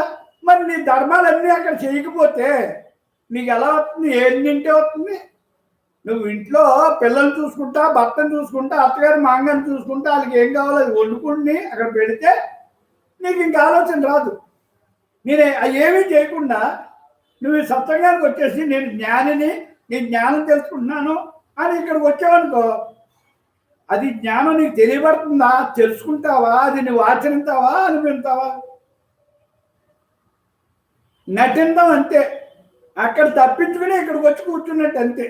అక్కడ అది రాదు, ఇది రాదు. అది అమ్మ చెప్పి దాంట్లో ఫస్ట్ పాయింట్ అది. అక్కడ నువ్వు ఏది చేయాలో చక్కగా చేసుకో. నీకు ఇంటికాడ ఇల్లు అసలు ఇంట్లో పని లేకుండా, ఇంట్లో అన్ని క్లియర్ చేసుకోకుండా ఇక్కడికి రావద్దని చెబుతారు అమ్మ. దేహధర్మం చేయకుండా ఇక్కడికి రావద్దు. దేహధర్మం చేయకుండా ఇది రాదు, నీకు రాదు. దేహధర్మం చేయకపోతే ఇది రాదు. ఇది నీకు అసలు ఎక్కదు. ఇది నీకు ఇంటికాడే వస్తుంది జ్ఞాపకం అంతా. ఇప్పుడు అన్నీ వదిలేసి ఇక్కడ కూర్చున్నాం, హాయిగా అన్ని పనులు చేసుకుని వచ్చేసాం కాబట్టి ఇక్కడ అమ్మ ఏం చేస్తే తింటున్నాం అనుకుంటున్నాం, ఉంటున్నాం. అవును కదండి? మరి అన్నీ కూడా మరి ఎప్పుడు వస్తుంది? ఆధ్యాత్మిక ఎవరు తెలుసుకుంటే ఆడు తృప్తిగా ఉంటాడు, హాయిగా ఉంటాడు, ఆనందంగా ఉంటాడు. ఆనందంగా ఉండాలంటే ఏం చేయాలి? తృప్తిగా ఉండాలంటే ఏం చేయాలి? ఎక్కడ అమ్మ చెప్తారు కదా ఇక్కడ అన్నీ కూడా. నువ్వు ఎవరి రాత నువ్వు మార్చలేవు, నీ రాత నువ్వు మార్చు. నువ్వు నీ ఆకలి తీరాలంటే నువ్వు తింటే ఆకలి తీరుతుంది, ఎవరో తింటే ఆకలి ఎవరో ఆకలి నువ్వు తీర్చలేవు, వాళ్ళు తింటే వాళ్ళకి వస్తుంది, అంతేనే కదా. ఎవడి బాధలు ఆడే ఆడే అనుభవించితేనే అది అవుతుంది, అంతేగాని ఆడి బాధలు నువ్వు నెట్టిమ చేసుకుని నువ్వు అనుభవించినా ఆడికి ఏం అవ్వదు. అవును కదా.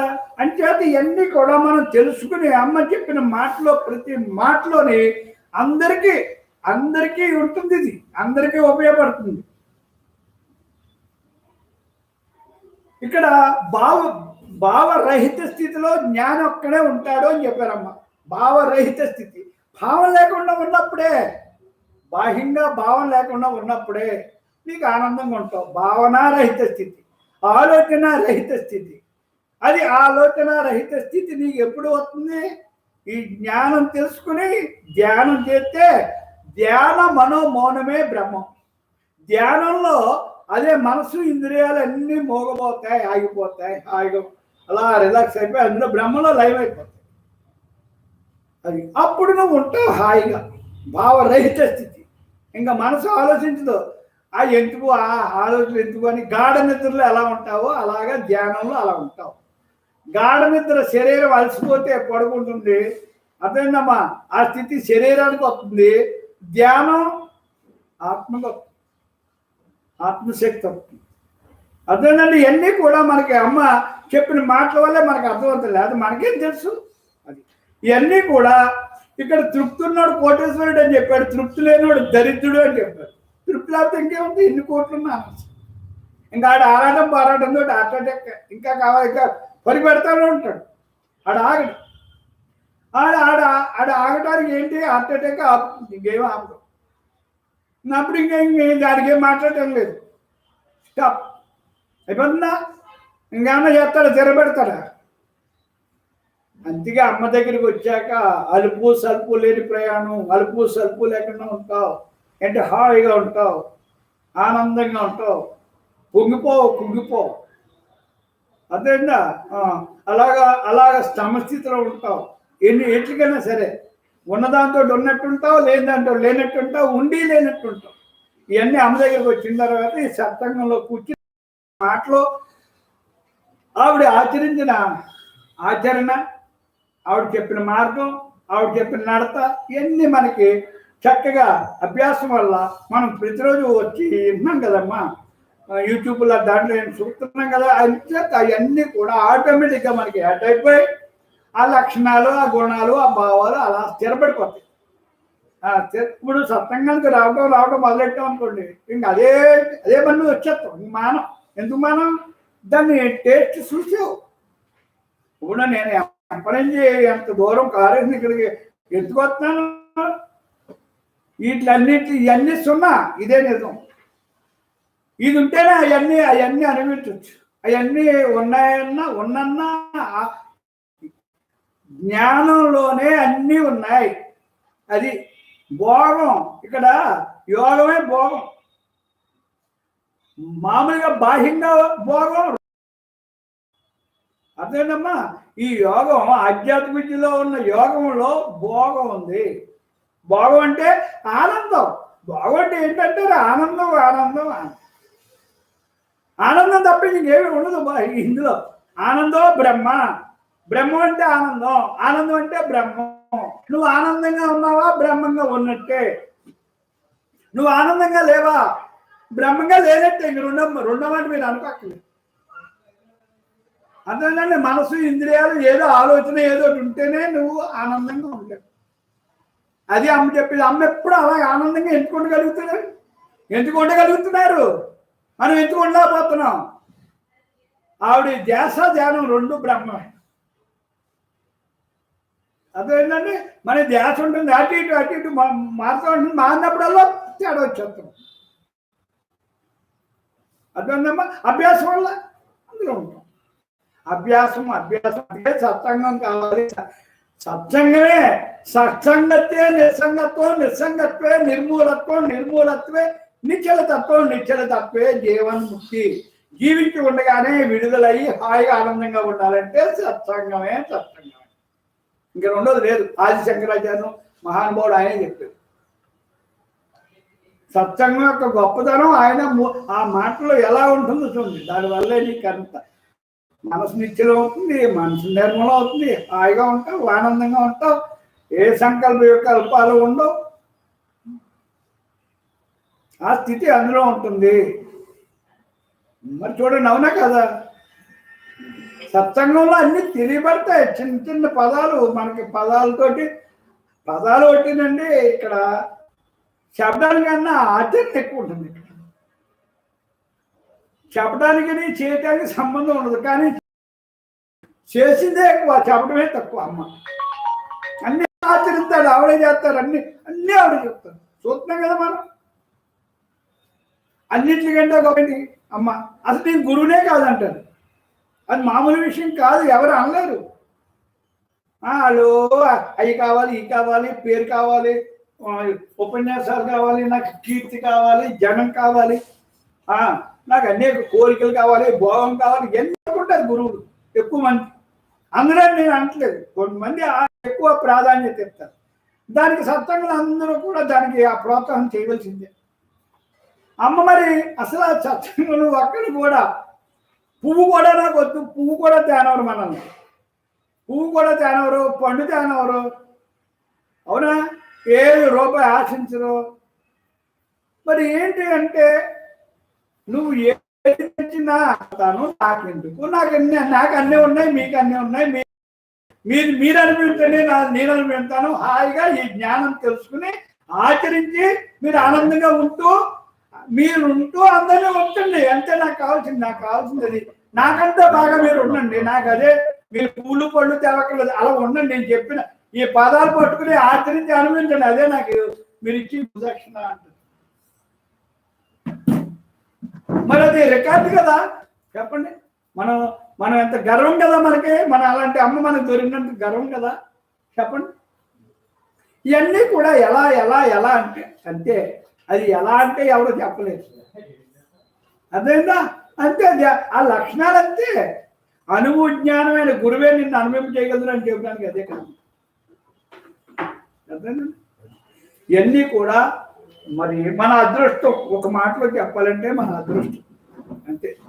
అంచేత అమ్మ మరి అన్నీ కూడా ఇలాగే ఉంటాయని చెబుతున్నారు. చూడండి, బ్రహ్మార్పణం అమ్మ చెప్పిన పదాలు. అమ్మ ఇక్కడ సత్సంగంలో అంతా ఒకటేరా, రోజు చెప్పుకోవాల్సింది ఏంటంటే ఈ బ్రహ్మ భావన జ్ఞాన సాధన సత్సంగం యొక్క ముఖ్య లక్ష్యం ఏంటంటే భావన మార్పు.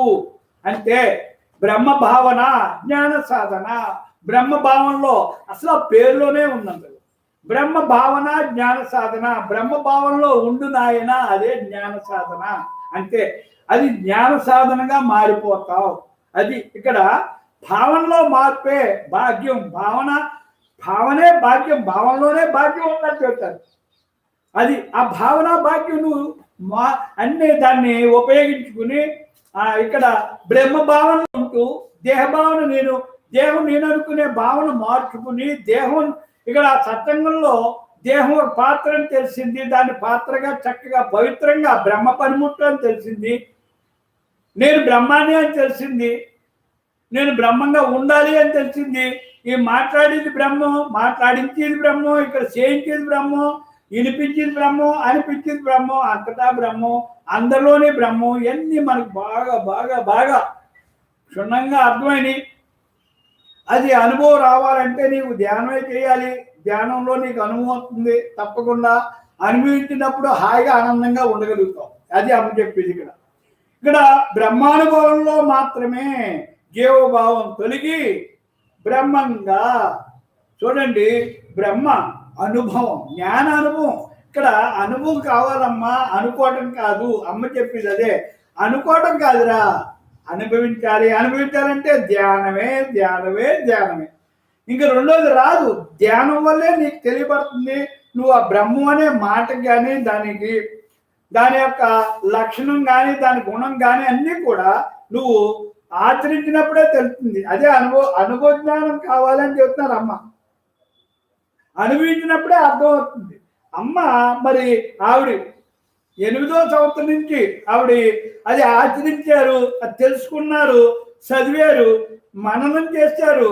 మనం చేసి నిరుధ్యాసలో ఉన్నారు, నిరుధ్యాసలో ఉంటూ ధ్యానం చేశారు అంతే.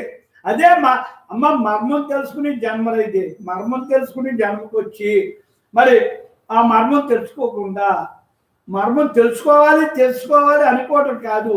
తెలుసుకోవాలి అంటే నువ్వు అది చేయవలసిందే ధ్యానం. ఆ ధ్యానం వల్లే నీకు ఏదైనా నీకు అనుమవుతుంది.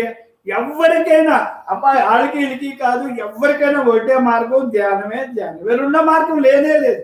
ఇక్కడ సత్సంగాలు ఎన్నో ఉండొచ్చు, అది గురువులు ఎంతో మంది ఉండొచ్చు, ఎన్నో రకాలుగా చెప్పొచ్చు, అది వాళ్ళ స్థాయిని బట్టి వాళ్ళు చెప్తారు, దాని గురించి ఏం కాదు.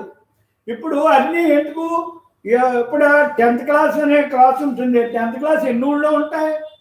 అన్ని ఊళ్ళోనూ ఉంటాయి. అందరూ చెప్తారు పాఠాలు, అవును కదా? అందరూ ఒకే రకం పాఠం చెప్తారు, అంతేనా? అందరూ ఒకే రకం ఎందుకు చెప్తారు? అదే అదే ఇక్కడ చెప్పవలసింది అదే, ఇక్కడ కూడా చెప్పవలసింది ఇదే. సత్సంగంలో చెప్పవలసింది ఇది, ఆ పాఠాలు చెప్పవలసింది అది. అదేంటమ్మా, అందరూ ఎక్కడెక్కడ చదివినా వాళ్ళు ఏం చెప్తారు? ఆ చదువు అయిన తర్వాత మళ్ళీ కాలేజీకి వస్తారు. కాలేజీలకు ఎన్నో ఊళ్ళ నుంచి అక్కడికి వస్తారు, ఎన్నో కాలేజీలు మళ్ళీ చదువుతారు, మళ్ళీ ఎక్కడో యూనివర్సిటీ ఉంటుంది. ఏం చేద్దంటే ఈ క్లాసులు అలా తరుగుతుంది, అలా అలా అలా తెలుసుకుంటే ఎదగాలి. అదేంటమ్మా, ఆ చదువుల్లో ఎలాగుందో ఇందులోనే అంతే. కర్మయోగం, భక్తి యోగం, జ్ఞానయోగం, ధ్యానయోగం, అది ఈ 4 యోగాలు అని చెప్పారు మొన్న నాకు. నేను అప్పుడు 3 అనుకున్నాను కానీ 4 అని చెప్తున్నాను. నాకు తెలియదు ఇవన్నీ, ఏమీ తెలియదు.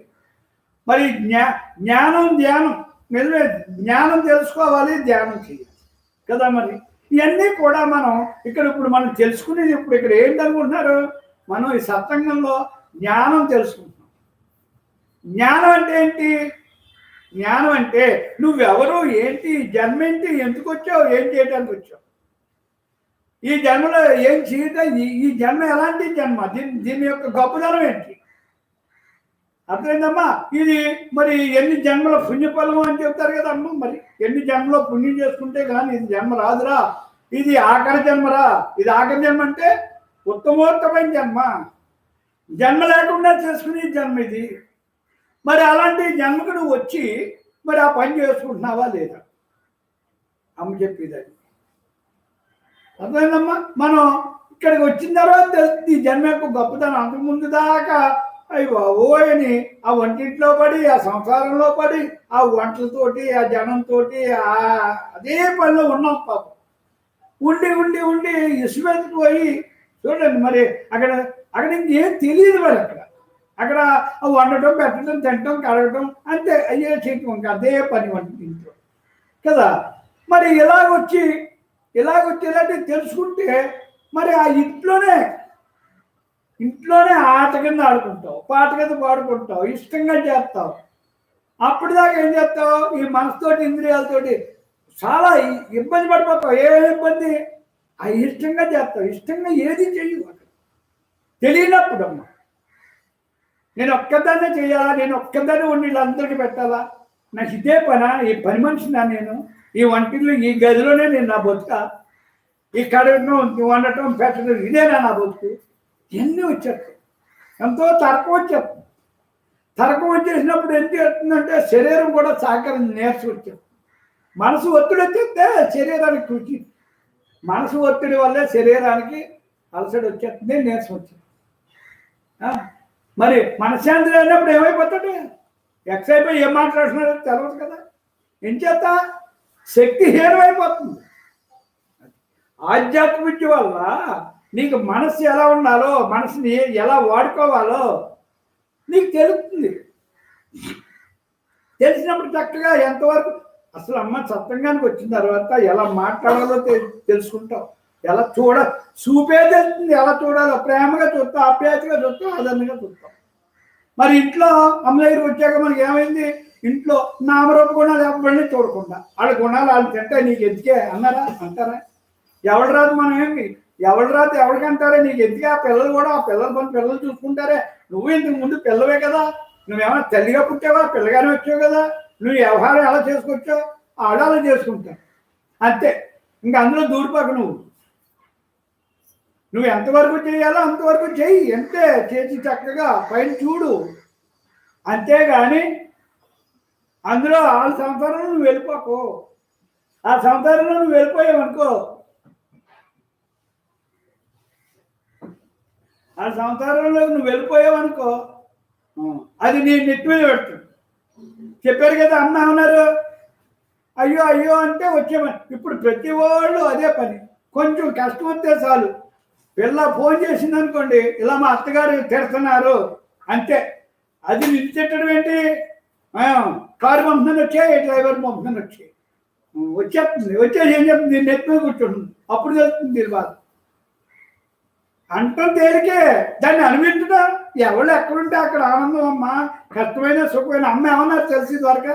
అమ్మ ఎన్నిసార్లు చెప్పారో, నేను ఎప్పుడు కూడా నా భర్తను వదిలిపెట్టి నేను బయటికి వెళ్ళలేదు. ఎందుకు వెళ్ళను? నా భర్త ఇది నా ఇల్లు, అది అయిపోయింది పెళ్ళైతే ఇది నా ఇల్లు నేను సరి చేసుకోవాలి. నేను వెళ్ళిపోయాను అనుకోండి, ఇక్కడికి ఆయన ఆన్లైన్ తీసుకొచ్చి కూర్చోబెట్టి ప్యాకెట్ ఆడుకుంటారు. అది వ్యసనం అయిపోతుంది కదా, అవునా కాదా? మరి ఇవన్నీ నాకు అవసరమా? నాకెందుకు ఇవన్నీ? నేను అక్కడుండి ఇక్కడ నా ఇల్లు నేనెందుకు పాడు చేసుకుంటాను? అసలు అమ్మ ఎప్పుడు పుట్టింది కాదు, అక్కడికి వెళ్ళేవారు కాదు. ఇవన్నీ అమ్మకి చెప్పారు. ఎందుకంటే అక్కడ వెళ్ళటం వల్ల ఏంటి? నీ భర్త నువ్వే పాడు చేసుకున్నట్టు. నీ భర్త నువ్వు హాయిగా ఆనందంగా ఉండాలంటే మరి నువ్వు చేసుకోవాల్సిందే. అంటే ఆడు చేయవలసిన పని ఆడు చేస్తే, నువ్వు చేయవలసిన పని చేస్తే హాయిగా ఉంటా. అర్థమైందమ్మా? ఇవన్నీ కూడా అమ్మ ఆవిడ జీవిత విధానంలో అంటే నాన్నకి పని మనిషి అని అంటారు. ఇక్కడ మీకు అమ్మని నాన్న పని మనిషి అంటారు గడప దాటితే. అలా ఉండేవారు, అలా ఉంటారు కూడా నాన్నకి పని మనిషిలాగా. అలా ఉన్నప్పుడే నీకు వాళ్ళు సరెండర్ అవుతారమ్మా. ఎవరైనా సరేనా, ఎలాంటి వాడైనా సరే మారుతాం. బాగా ఇబ్బంది ఉంటే ఉండొచ్చు, కాదని అందరూ మారుతారని నేను అన్ను. ఎక్కువ మంది మారే అవకాశం ఉంది. అది నీ చేతల్లోనే ఉంది. అది నీ వల్ల అవుతుంది, ఎవరి వల్ల అవుతుంది. వాళ్ళు రెచ్చగొడితే ఇంకా పాడైపోతారు, ఇంకా చెడిపోతారు. అవునే కాదా? అంచేతే ఇక్కడ సహనం ఓర్పు ఉండాలి. సహనానికి ఓర్పుకి ఏముంటుందంటే, సహనంగా ఉన్నోడికి శత్రువులు ఉండరు. ఓర్పుగా ఉన్నోడికి అసలు వాటం ఉండదు. వాటం అనేది ఉండదు. అందరూ ఇష్టపడతావు, ఏమనుకున్నా పట్టించుకోకు అని అనుకుంటావు. ఇంకా అదే నిన్నేమంటాడు? ఒకవేళ తిట్టారు అనుకుంటావు. ఇవన్నీ ఎందుకు లక్షణాలు మారిపోతాయమ్మా. మనందరూ సత్సంగం వాళ్ళు ఇవన్నీ తెలియబడతాయి. అందులోనే అమ్మ అనుభవజ్ఞానమైన గురువు కాబట్టి అవి మన కళ్ళు ఎదురుకుండా అన్ని చేసి చూపించారు కాబట్టి మనం గృహస్థిగా ఎలా ఉండాలి 100% నడక నేర్చుకుంటాం, నడక తెలుసుకుంటాం కాదు, ఆచరించి అనుభవిస్తాం. ఇది ఆచరణకి అనుకూలంగా ఉంటుంది. చిన్న పదాల్లో అమ్మ చిన్న మార్పులే కదా. మనం ఏమంతా అసలు ఏమీ మారేది లేదు. ఇక్కడ చూడండి, మనం యాత్రలు అన్నీ తిరిగి ఎక్కడెక్కడో ఉన్నాడు అనుకున్నాం. భగవంతుడు ఎక్కడో ఉన్నాడో అక్కడ ఉన్నాడు, ఇక్కడ ఉన్నాడో చూడాలి. అక్కడ ఉన్నాడు భగవంతుడు. నేను అసలు ఎక్కడో ఉన్నాడు, ఎక్కడో లేడురా బ్రహ్మ. నువ్వు ఎక్కడుంటే అక్కడే ఉన్నాడు. అందరిలో ఉన్నాడు, అంతటా ఉన్నాడు, నీలో ఉన్నాడు, నాలో ఉన్నాడు. తెలిసింది కదా ఇక్కడికి వచ్చాక. నువ్వు అదే ఉన్నావు. దాన్ని ప్రత్యేకంగా ఎక్కడిదో వెళ్ళి దాన్ని ఏమేమి ప్రయత్నం చేసే పట్టుకోక్కలే. పట్టుకునేది కాదు, ఇచ్చేది కాదు, పుచ్చేది కాదు. నువ్వు అయ్యే ఉన్నావు అని అమ్మ దగ్గరికి వచ్చాకనే తెలుసు. నువ్వు అదే ఆ స్వరూపం నీకు. ఇక్కడ జీవుడిగా అనుకుంటున్నావు, జీవభావంలో తిరుగుతున్నావు, జీవుడిని అనుకుంటున్నావు, ఆ లక్షణాలతో ఉన్నావు. అదే లక్షణాలు సప్తంగానికి వచ్చి కూర్చుంటే నేను బ్రహ్మాన్ని అనుకుంటే ఆ లక్షణాలన్నీ మారి తీరుతాయి. మారిపోతాయి కదా, మారి తీరుతాయి, రాలిపోతాయి. అంతే. ఇవన్నీ ఏది ఉండాలో ఉంటావు, ఏది ఉండుకుంటే అయ్యే రాలిపోతాయి. అట్లా గురించి మనం అప్రయత్నంగా రాలిపోతాయి. అది అమ్మ చెప్పింది. ఇక్కడ బ్రహ్మానుభవంలో మాత్రమే జీవభావం తొలగి బ్రహ్మంగా సత్ చిత్ ఆనందమయునిగా నిలిచిపోవడం జరుగుతుంది. సత్సంగానికి వచ్చి ఇవన్నీ తెలుసుకుని ఇవన్నీ మీరు ఆచరించి హాయిగా ఆనందంగా సత్ చిత్తు నిజమైన దాంట్లో చిత్తాన్ని అందులో లైన్ చేసేసి, చిత్తం అంటే మనసును కూడా అందులో బ్రహ్మంలో లైన్ చేసేసి ఆనందాన్ని పొందే అవకాశం సత్సంగంలోనే ఉంది. అది అనుభవజ్ఞానమైన గురువు అనుకోండి, ఇంకా 100% మనకు అనుభవించేలా చేస్తారు కదా. చూస్తున్నాం కదా మనం. ఇప్పుడు మనం ఇలాగా ఈ ఆనందం అనుభవానికి రాకపోతే ఇక్కడికి రామమ్మ ఎవరు కూడా. అది ఇక్కడ ఏమన్నారు, జ్ఞానానుభవంలో మాత్రమే జీవభావం తొలగి బ్రహ్మంగా సత్సిత్ ఆనందమయుడిగా నిలిచిపోవటం. అలా నిలిచిపోయి అలా స్థిరంగా హాయిగా ఆనందం ఉండిపోతారా సత్సంగులు అని చెప్తాను. మరి అలా ఉండిపోవడానికి కారణం ఆచరిస్తున్నావు, వింటున్నావు, అన్నం చేస్తున్నావు, నిరుధ్యాసనం ఉంటున్నావు, ధ్యానంలో ఉంటున్నావు. ధ్యాస ధ్యానాలే దీనికి ముఖ్య కారణం. అమ్మ ఉండటానికి కారణం ధ్యాస ధ్యానం. బ్రహ్మధ్యాసలో ఉంటారు, బ్రహ్మంగా ఆవిడ బ్రహ్మాత్మంగా ఉంటారు, ధ్యానంలో ఉంటారు. ధ్యాస ధ్యానమే రెండో మన లేదు. అర్థమైందా? అంచేత మరి ఇవన్నీ కూడా జంతువు ఎలా వచ్చినాయంటే అంతే. ఎలా వచ్చినాయంటే ఇక్కడ అదే చెప్తారు, అదే చెప్తారు. జన్మరాహిత్యం అని గోల్ కదా ఇక్కడ వచ్చిన వాళ్ళు. ఆ జన్మరాహిత్యం గురించి నువ్వు ఏం చేస్తే జన్మరాహిత్యం అవుతుంది. ఎందుకంటే ఏమీ లేదు. అర్థమైందమ్మా? బ్రహ్మము సాధించవలసింది కాదురా. ఇప్పుడు బ్రహ్మం అనేది సాధించవలసింది కాదు. నువ్వేదో సాధించాలి, ఏదో దాన్ని పొందాలని, ఎక్కడి నుంచో తేవాలి, సాధించాలని కాదు. సాధించే వస్తువు కాదు, అది మనలోనే ఉందిరా సత్సంగం. అర్థమైందా? బ్రహ్మాన్ని నువ్వు బ్రహ్మజ్ఞానం అంటున్నావు. ఏంటి అనుకుంటే బ్రహ్మం అంటే ఏంటి? అది సాధించేది కాదురా. మరి ఏంటి? అది మనలోనే ఉందిరా. మరి ఎక్కడుంది అంటే సాధించేది కాదన్నారు. ఎక్కడుందా అమ్మా అని అడిగితే అంతే ఒకటే అంటున్నారు. ఏమంటున్నారు?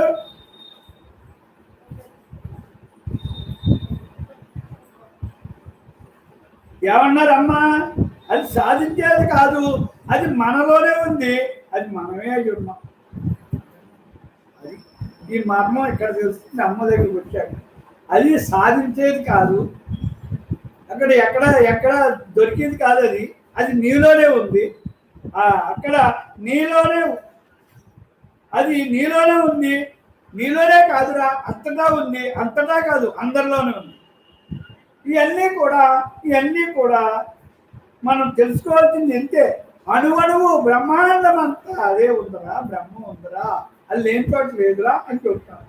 ఇక్కడ మరి ఇది తెలుసుకోవాలంటే ఏం చేయాలి?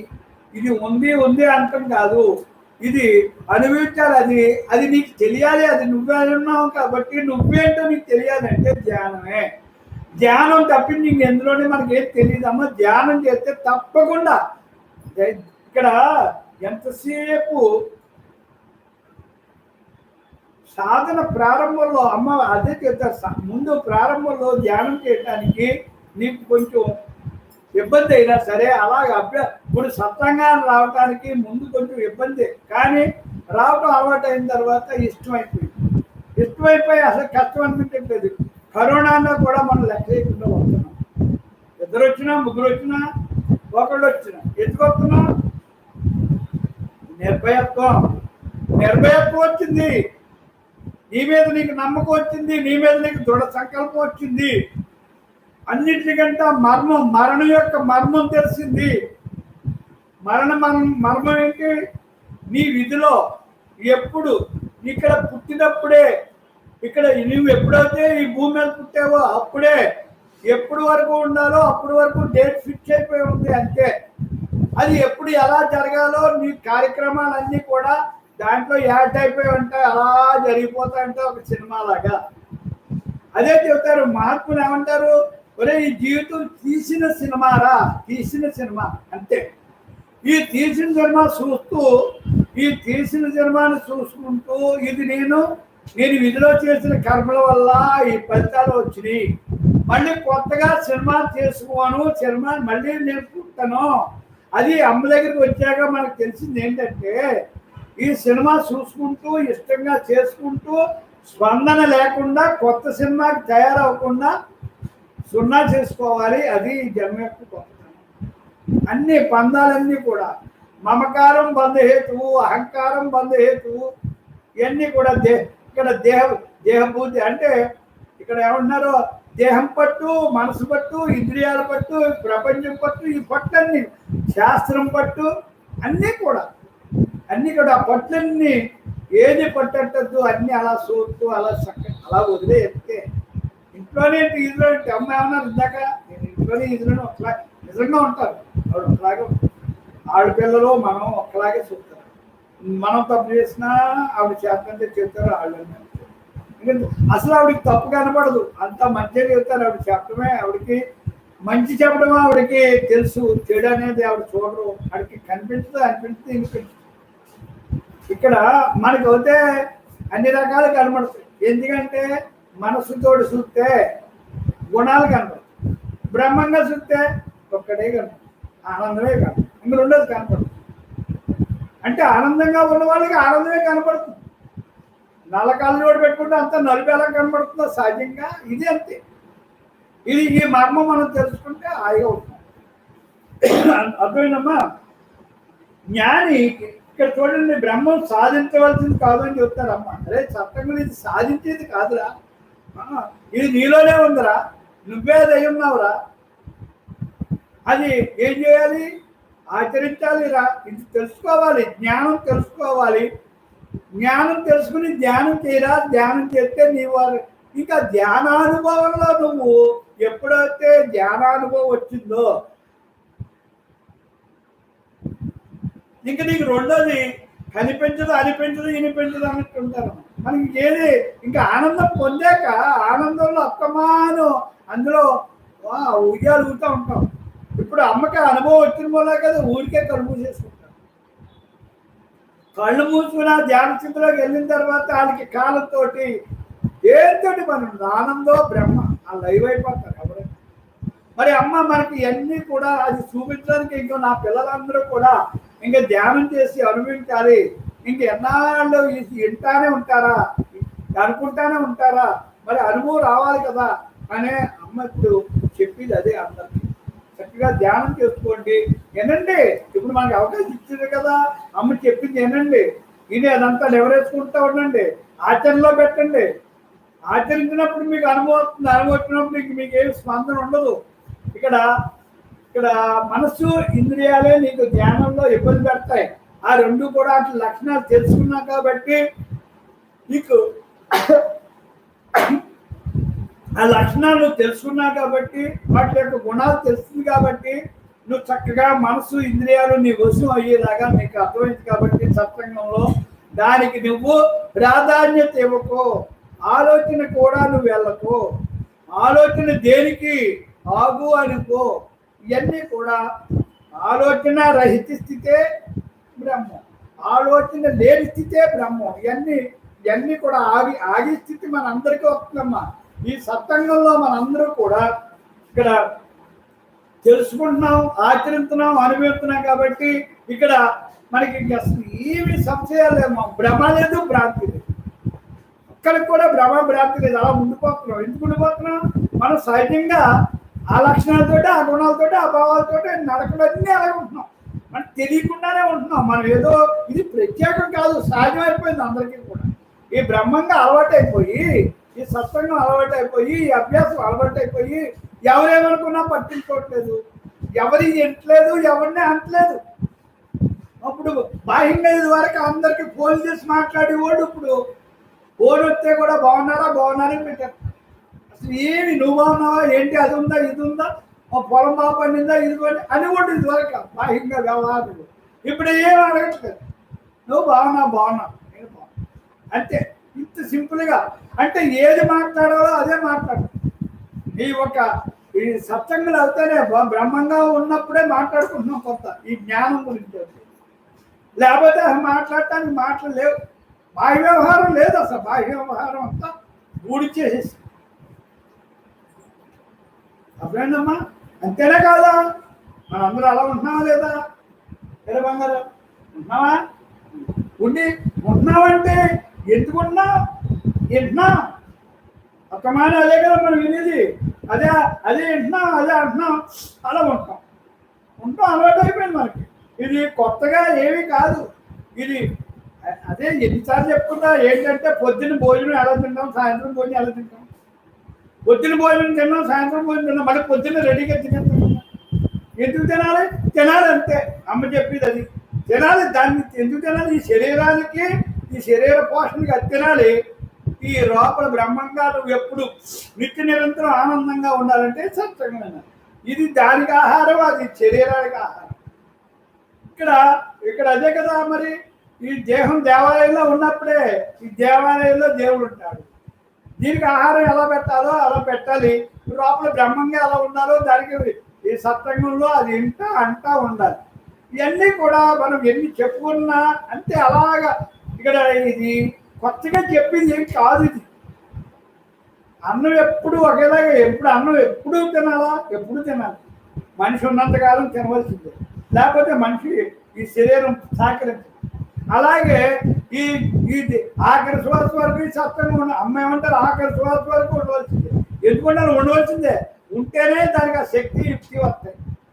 ఈ శరీరానికి అన్నం తింటే ఎలా శక్తో ఈ లోపల ఈ బ్రహ్మంగా ఉండటానికి ఈ మనసు ఇంద్రియాలు ఏవి ఎటు కదలకుండా ఉండడానికి, హాయిగా ఉండటానికి ఈ ధ్యానంలోనే మనసు ఇంద్రియాలు సొమ్మసిల్లిపోయి మత్తి నిక్షిస్తే ఎలా పడుకుంటాయో అలా శుభ్రంగా పడుకుంటాడు. అలా ఉంటుంది వాటికి. వాటికి మత్తు అంటే ఆనందం అనే మత్తులో బ్రహ్మలో లైవ్ అయిపోతాయి. వాటికి ఏమీ ఇబ్బంది కాదు. ఆనందం అనే మత్తు, అది నిజమని అవి కూడా నిజమే. ఎందుకు ఎలా ఈ ఆరాటం పారాటం నాకెందుకు?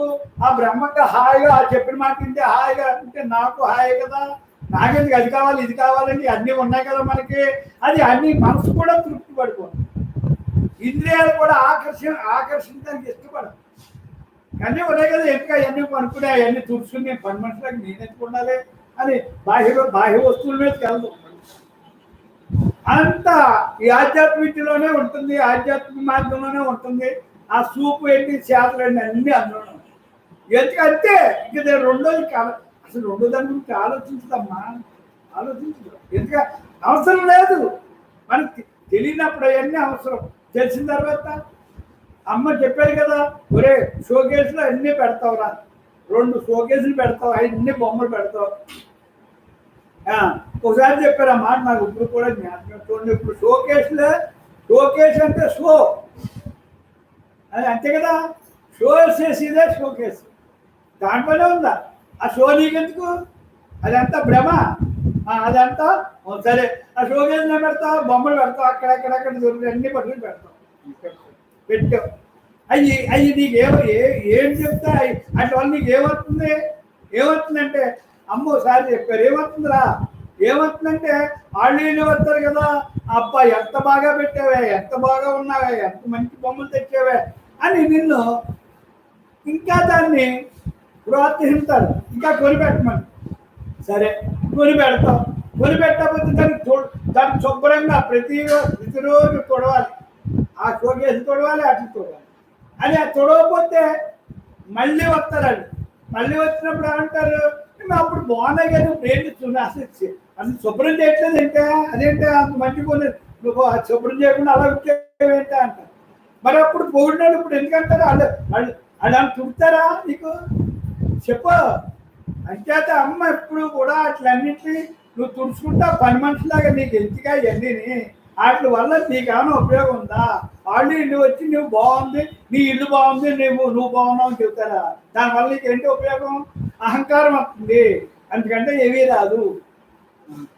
అప్పటి నుంచి మన వాళ్ళందరూ కూడా నిజమే అని మరి అలా చెప్పకపోతే అది తెలవదు. మరి తెలవదండి కూడా. ఇవన్నీ నిజమే కదా, పని మనుషులు చూడాలి, అవన్నీ చూడాలి, చెయ్యాలి. ఎన్ని ఏదో తింటానికి ఉండటానికి ఉండాలి, కానీ ఇవన్నీ మనకెందుకు? వాళ్ళు వచ్చి పొగట్టు నాకెందుకు? ఆ పొగటం వల్ల అహంకారం వస్తుందండి. నేను చేత ఇవన్నీ కూడా మనకి ఎప్పుడైతే అమ్మ దగ్గరికి వచ్చే చిన్న తెలుసుకున్నామో అసలు బాధలన్నీ చిన్నట్టుకునే. ఇల్లు పెద్దది కట్టేసుకున్నాం, అది అరిగిపోయేలా తుడుచుకుంటా. ఆ రాళ్ళు ఎక్కడ అరుగుతాయి? నువ్వు అక్కడ నుంచి తుడుచుకోవాలి. అది అరగదీసి దాని మీద జారి సట్ట చేయో జారి నడ్డి జారి కాలు జారి పడి కుయ్యోమో అయ్యో అంట. మరి ఓ వచ్చారంటున్నా కదా, నాది నా అంత నన్నుగా అక్కడ ఉండకూడదు అట్లా. అదే ఆ పని మనుషులు కూడా అది ఆ రకాలు ఇవేసి వేస్తున్నారు. మరి నేను అలాగే పడ్డాను. ఏం పడ్డాను ఆ బాత్రూమ్ మా ఓడి పెట్టాడు ఏదండి, నాకు తెలవదు. వెళ్ళాను నేను గజమని జారింది అంతే. చట్ట వెళ్ళాను అంటే నా అనుభవం నేను చెప్తున్నాను. అందరి పరిస్థితి అదే. ఎంత నునుపు వేసుకుంటే, ఎంత సాఫ్ వేసుకుంటే అవి ఏమీ అరగవు, ఎంత కూడా అరగదు. అవి అలాగే ఉంటాయి. అవి అరగదీసి మనం అరిగిపోయి మనం మంచాలు ఎక్కుతాం. అదేంటండి, అవి అలాగే ఉంటాయి. ఇవన్నీ కూడా కొన్ని అర్థం చేసుకోండి. మనం శుభ్రం చేయవలసింది ఏంటి, ఉండవలసింది ఏంటి, మనం ఏం చేస్తే మనం హాయిగా ఉంటాం అది నేర్చుకోండి. కింద రాళ్ళు అరగదీసేస్తే నువ్వు శుభ్రంగా ఉంటావా? నువ్వు లోపల క్లియర్ చేసుకో. నీవు శుద్ధి చేసుకోవాల్సింది నీ లోపల అంతరంగంగా. దేహశుద్ధి మనశుద్ధి కావాలి. ఇల్లు శుద్ధి కొంతవరకు ఉండాలి, దాంట్లో మమేకం అవ్వకూడదు. అలా నువ్వు శుభ్రంగా లేకుండా ఉండొద్దు, అందులో మమేకం అయిపోకు. 24 గంటల ఇల్లు నా నా నా అంత పట్టుకోకు. నువ్వు ఉండు, ఈ దేహాన్ని శుభ్రంగా ఉంచుకో. ఈ లోపల నీ లోపల శుభ్రం, బయట శుభ్రం. అంటే అమ్మ ఇల్లు హిమాలయంలో ఉండాలి అని అంటారమ్మ. ఇల్లు హిమాలయం అంటే ఏంటనుకుంటున్నారు? హిమాలయం అంటే హిమాలయ పర్వతాలు పట్టుకుని పెట్టడం కాదు. నీ ఇంట్లో హిమాలయాల్లో ఉన్న వాతావరణం ఇంట్లో చేసుకో. ఇంట్లో హిమాలయంలో చల్లదనం ఉంటుంది, ఆప్యాయత, ప్రేమగా. అక్కడ ఆ గాలిలో అన్నీ ఎంత కూడా స్పందన ఉండదు. అది అలా నువ్వు ఇంట్లో నీ మనుషులతోటి ఆప్యాయతగా, ఆదరణగా, ప్రేమగా అలా ఉంటూ ఎంత కూడా స్పందన లేకుండా అది ఆనందంగా, ఇంట్లో వాళ్ళందరినీ ఆనందంగా ఉంచి నువ్వు ఆనందంగా ఉండు. అది హిమాలయం అంటే. అంతేగాని హిమాలయం అంటే ఏదో తీసుకుని ఇక్కడ పెట్టేయడం కాదు. నీ భావనలో నువ్వు హిమాలయం అంతా హాయిగా, సైలెంట్గా, హాయిగా అమ్మ అంటారు, హాయిగా ఆనందంగా తెల్లపౌరేలాగా ఉండాలి మనం. అంటే అవునమ్మా, అలా ఉండాలంటే ఎవరు ఉండాలి? నువ్వు ఉండాలి. నువ్వు అనుకుంటే అవుతావు. ఎవరు అనుకున్నావు? ఎవరు అనుకుంటే వాళ్ళు అవుతారు. అమ్మ అనుకున్నారు కాబట్టి ఆవిడ అవుతారు. ఎవరితో సంబంధం లేదు. నాన్నతో సంబంధం లేదు, పిల్లలతో సంబంధం లేదు, మనం ఎవరితో సంబంధం లేదు. ఎవరి వల్ల ఆవిడ అలా ఉండలేరు. ఆవిడ ఎవరిని ఉంచలేరు. నువ్వు కూడా అంతే, నేనంతే, మీరంతే. ఎవరిని మనం ఉంచలేము, ఎవరిని మార్చలేము. చెప్పారు కదా అమ్మ, ఎవరిని మనం మార్చలేము. నువ్వు మారిపో హాయిగా. అంటే ఇవన్నీ కూడా అమ్మ ఈ పదాలు చిన్నగా ఉంటాయి. అర్థమానం అనుకుంటాం. అలా అనుకోకపోతే నీకు అసలు ఒకసారి అనుకుని వదిలేసి కాదు. అర్థమానం అదే అనుకోవాలి. అర్థమానం అనుకున్నప్పుడే ఆ తపన నేను బ్రహ్మ అనుకున్నప్పుడే నువ్వు బ్రహ్మంగా ఉంటావు. ఓసారి అమావాస్యకోసారి బ్రహ్మం, పౌర్ణానికి ఒకసారి బ్రహ్మ అనుకుంటావు. అర్థమైందా? నువ్వు భోజనం ఎన్నిసార్లు చేస్తావో ధ్యానం అన్నిసార్లు చెయ్యాలి. చెయ్యాలి. అలాగే అభ్యాసం పెట్టుకో. భోజనానికి ఎంత ఆరాటపడతావో ధ్యానానికి కూడా అంతే ఆరాట. నేను శరీరానికి అన్నం తిన్నాను కదా, రైట్, ఈ దేహానికి అన్నం తిన్నాను కదా, బ్రహ్మానికి ధ్యానం చెయ్యి. ఒక ఆయన చెప్పారు నాకు క్లాసులో, ధ్యానం క్లాసులో, నేను ధ్యానం చేస్తే కానీ భోజనం చేయను. నియమం పెట్టుకున్నాను. నేను ధ్యానం చేస్తే కానీ నిద్రపోను. ఆయన ధ్యానం చేస్తేనే భోజనం చేస్తాను. ధ్యానం చేస్తే భోజనం చేయను. నాకు ఇది చేయనప్పుడు అది అవసరం లేదు. అంత పట్టుగా ఆయన చెప్పారు. ఒక ఆయన చాలా పెద్ద మాస్టర్, చాలా బాగా. అలాగే కొన్ని మనం అలా తిరుగుతా అలా తెలుసుకున్నట్టు ఒక్కొక్కటి పొట్టడుతుంది. ఒక్కో మాట నిజమే కదా అనిపిస్తుంది. మనం కూడా ఉండాలని, మనం కూడా చేయాలని. ఇప్పుడు అమ్మని చూసే కదా మనం ఇవన్నీ తెలుసుకుంటా. మనకి ఆవిడ మనం ఏంటి ఆమె చూసే కదా ఇవన్నీ. అమ్మలా చెప్తే ఇలా ఉంటామా, ఇలా ఆనందంగా ఉంటామా, ఇలా హాయిగా ఉంటామా, ఇలా నవ్వుతూ ఉంటామా. మనం కూడా లోపల ఎన్నో ఉండి అన్ని వదిలించేసుకున్నాం కదా శుభ్రంగానే, తలబరు గుండు గీంచుకున్నట్టు హాయిగా ఉంది కదా. అమ్మ ఎవరు కూడా నాకైతే హాయిగా ఉందమ్మా. ఎందుకంటే ఇది వరకు అన్నీ తగిలించుకునేవాడిని, ఇప్పుడు ఏది పట్టుకోవాలో అదే పట్టుకున్నాను. ఎలా ఉండాలో అలాగే ఉంటున్నాను కదా. మేము ఎవరెవరో ఉంటున్నాను మీకు చెప్తున్నాను. మరి అలాగే ఎందుకు వచ్చింది తెలుసుకున్నాం, ఆచరిస్తున్నాం. అమ్మే ఉన్నారు, అరే మన సత్సంగులందరూ బ్రహ్మంగా ఉంటారు, ఇప్పుడు ఉన్నారు ఉంటారా. అదేంటమ్మా ఉంటారు అంటారేంటి? ఉంటారా? ఎందుకు ఉంటారమ్మా? ఎలా ఉంటారు? తెలుసుకున్నారు, ఆచరిస్తున్నారు, అనుభవిస్తున్నారు, ఉంటారు, అంతే. ఇంక దానికి సంశయం లేదు. అందరూ కూడా అంతే. మన సత్సంగులు అందరూ కూడా బ్రహ్మంగా ఉన్నారు, ఆఖరి శ్వాస వరకు ఉంటారు. ఎంత హామీ అది, ఎంత నమ్మకం కదా. అధ్యాత మనం అందరూ అలాగా ఉన్నామని అమ్మే చెబుతున్నారు. అధ్యాత మనం అభ్యాసంలో ఇంకా పెంచుకున్నాం, దాన్ని ఆ స్థాయిని పెంచుకున్నాం, ఆ టైంని పెంచుకున్నాం. ఎప్పుడైనా సరే అది పెంచుకునే కొద్ది ఏది నువ్వు ఎక్కువ వైపు బరువు ఉంటే తక్కువ వైపు పైకి వెళ్తావు, అంతే కదా. అంచేతే ధ్యానం ఎక్కువ చేసాం అనుకోండి, దేహధర్మాలన్నీ తేలికైపోతాయి. అది బరువు అయిపోతే ఇది తేలికైపోతుంది. అంచేత మనకు ఇప్పుడు ప్రస్తుతం ఏంటంటే ధ్యానం పైకి వెళ్ళి దేహధర్మం కిందకి వెళ్ళి, అంచేత ఇది పైకి వెళ్ళి అది కిందకి రావాలి. అది నువ్వు అనుకుంటావు అయిపోతుంది. అమ్మ పెద్ద పని కాదు. ఎవరిని అనకుండా ఎవరిని వినకుండా హాయిగా ఆనందంగా ఉండటమే అమ్మ చెప్పి అన్ని ధర్మాల్లో అది ఉత్తమోత్తమైన ధర్మం. దానివల్ల ఎవరిని తగిలించుకోకుండా ఉండటమే, అంతే. అనంతానందమై చూడండి, అనంతానందమయ ఆత్మ చైతన్యమే స్వరూపంగా గల మహోన్నత మూర్తి అయిన జ్ఞానికి లాభ నష్టాలు లేవు. అన్ని బ్రహ్మమే అంతా. అనంతానందం అంటే అంతా ఎదుగుతున్న ఆనందో బ్రహ్మ కింద ఎవరైతే ఉంటారో ఆ బ్రహ్మ స్వరూపంతో ఆ చైతన్యంగా ఆ స్వరూపాన్ని మహోన్నత మూర్తి అలాంటి వాడిని చూస్తే, ఇప్పుడు అమ్మని చూస్తే మనకి ఏమనిపిస్తుంది?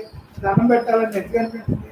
ఆవిడ సంస్కారం అంతే, ఆవిడ ఆ స్థితి అంతే. ఇంకా నమస్కారం పెట్టమని ఎవ్వరూ జ్ఞాని అందరు ఎవ్వరూ అందరు ఆయన చూస్తేనే పెట్టాలి. ఏం చేద్దాం? వాళ్ళ పౌరాలం ఉంటుంది. వాళ్ళు నోరెప్తే చూడు సరెండర్ అయిపోతాం అందరూ. ఆ మాటలు ఉంటాయి, మాటలో వశీకరణ అయిపోతావు. ఎందుకంటే అది నీకు అవి కావాలని ఆకర్షించారు. మరి అమ్మ మాటలు కదా ఇంతమందిని ఆకర్షించింది. ఇన్ని వేల మందికి, కోట్ల మందికి ఇప్పుడు ఎన్నో చోట్లకి వెళ్తుంది ఈ మాటలు. ఎందుకు వెళ్తున్నాయి? ఇది నిజం, ఇది అందరికీ కావాలనే కదా. అది ఇక్కడ అలాగ వానికి ఆ జ్ఞానికి లాభ నష్టాలన్నీ కూడా, లాభం నష్టం లేవు. ఆయన లాభం నష్టం అనేది అసలు ఆ బ్యారేజ్ చేసుకోడు, అంత సమస్థితిలో ఉంటాడు. లాభం ఆశించడు, లాభ నష్టాలు, నష్టం లేదు లాభం లేదు, రెండు కూడా హాయిగా ఆనందంగా అనిపించేస్తాడు. ఆ జ్ఞానికి ఏముందో. ఇంకా అన్ని బ్రహ్మమే అంత, అందరిలోని బ్రహ్మ, అంతటా బ్రహ్మమే, ఇంకేముందా? అంత రెండోది కనిపించాలికి జ్ఞానికి. జ్ఞానం అంటే ఆ అనుభవం పొందినవాడు జ్ఞానమ్మ. అనుభవం అదే ఆ బ్రహ్మంలో, ఆ బ్రహ్మం ఏంటో తెలుసుకున్నవాడు జ్ఞాని. అంటే ఎవరు అనుకుంటున్నారు? ఆధ్యాత్మిక తెలుసుకుని అది ఆచరించి అది ఎవడైతే అనుభవిస్తాడో ఆడే జ్ఞాని అని చెప్తారమ్మ. అది మనందరూ జ్ఞానులమే, మనందరూ అదే ఉన్నాం, మనందరికీ సంశయాలు లేవు. ఇంకా అలా ఉండటమే. ఇక్కడ సత్సంగులు అమ్మంటున్నటువంటి సాధకుడికి ఈ జ్ఞానం తెలుసుకోవాలన్న వాడికి ఏముండాలంటే ధైర్యం ఉండాలిరా, ఆత్మధైర్యం ఉండాలిరా, వివేకం ఉండాలిరా, నిర్భయత్వం ఉండాలిరా. ఈ తప్పుడున్న అవసరంరా. ఇది తెలుసుకోవాలంటే ఆటోమేటిక్గా ఈ లక్షణాలు ఉండాలిరా అని చెప్తారు అమ్మ అన్నారు. సాధకుడికి ఇది సాధకుడు సాధించాలి అనుకునే, నేను బ్రహ్మాన్ని అని జన్మ లేకుండా చేసుకోవాలని సాధకుడు సాధించాలని వచ్చిన వాడే సాధకుడు. ఆ సాధన చేసి నేను అది తరించాలి, అది నేనది ఆ సాధనలో నేను నిమగ్నమై దానికి గోలుగా ఉండాలి అని. అది ఇక్కడ ఈ సప్తంగంలో అదే సాధకుడికి ధైర్యము, వివేకము, నిర్భయత్వము అవసరం శాస్త్రం. ఈ మూడు ఉండాలి తప్పకుండా. మనందరికీ అన్నీ ఉన్నాయి. మనందరికీ ఈ ఉన్నమారే ఇక్కడికి నిర్భయత్వం లేకపోతే వస్తామా ఈ టైంలో రాలే. ధైర్యంగా వచ్చావు. ఎందుకంటే ధైర్యం కరోనా జరుగుతుంది దాని గురించి ధైర్యం చూసారా. మరి వివేకం అంటే వివేకం అంటే అన్ని తెలుసుకోవటం. అంటే ఏది చెడ్డ ఏది మంచి ఎక్కడికి వెళ్ళాలి ఏం చేయాలి వివేకం.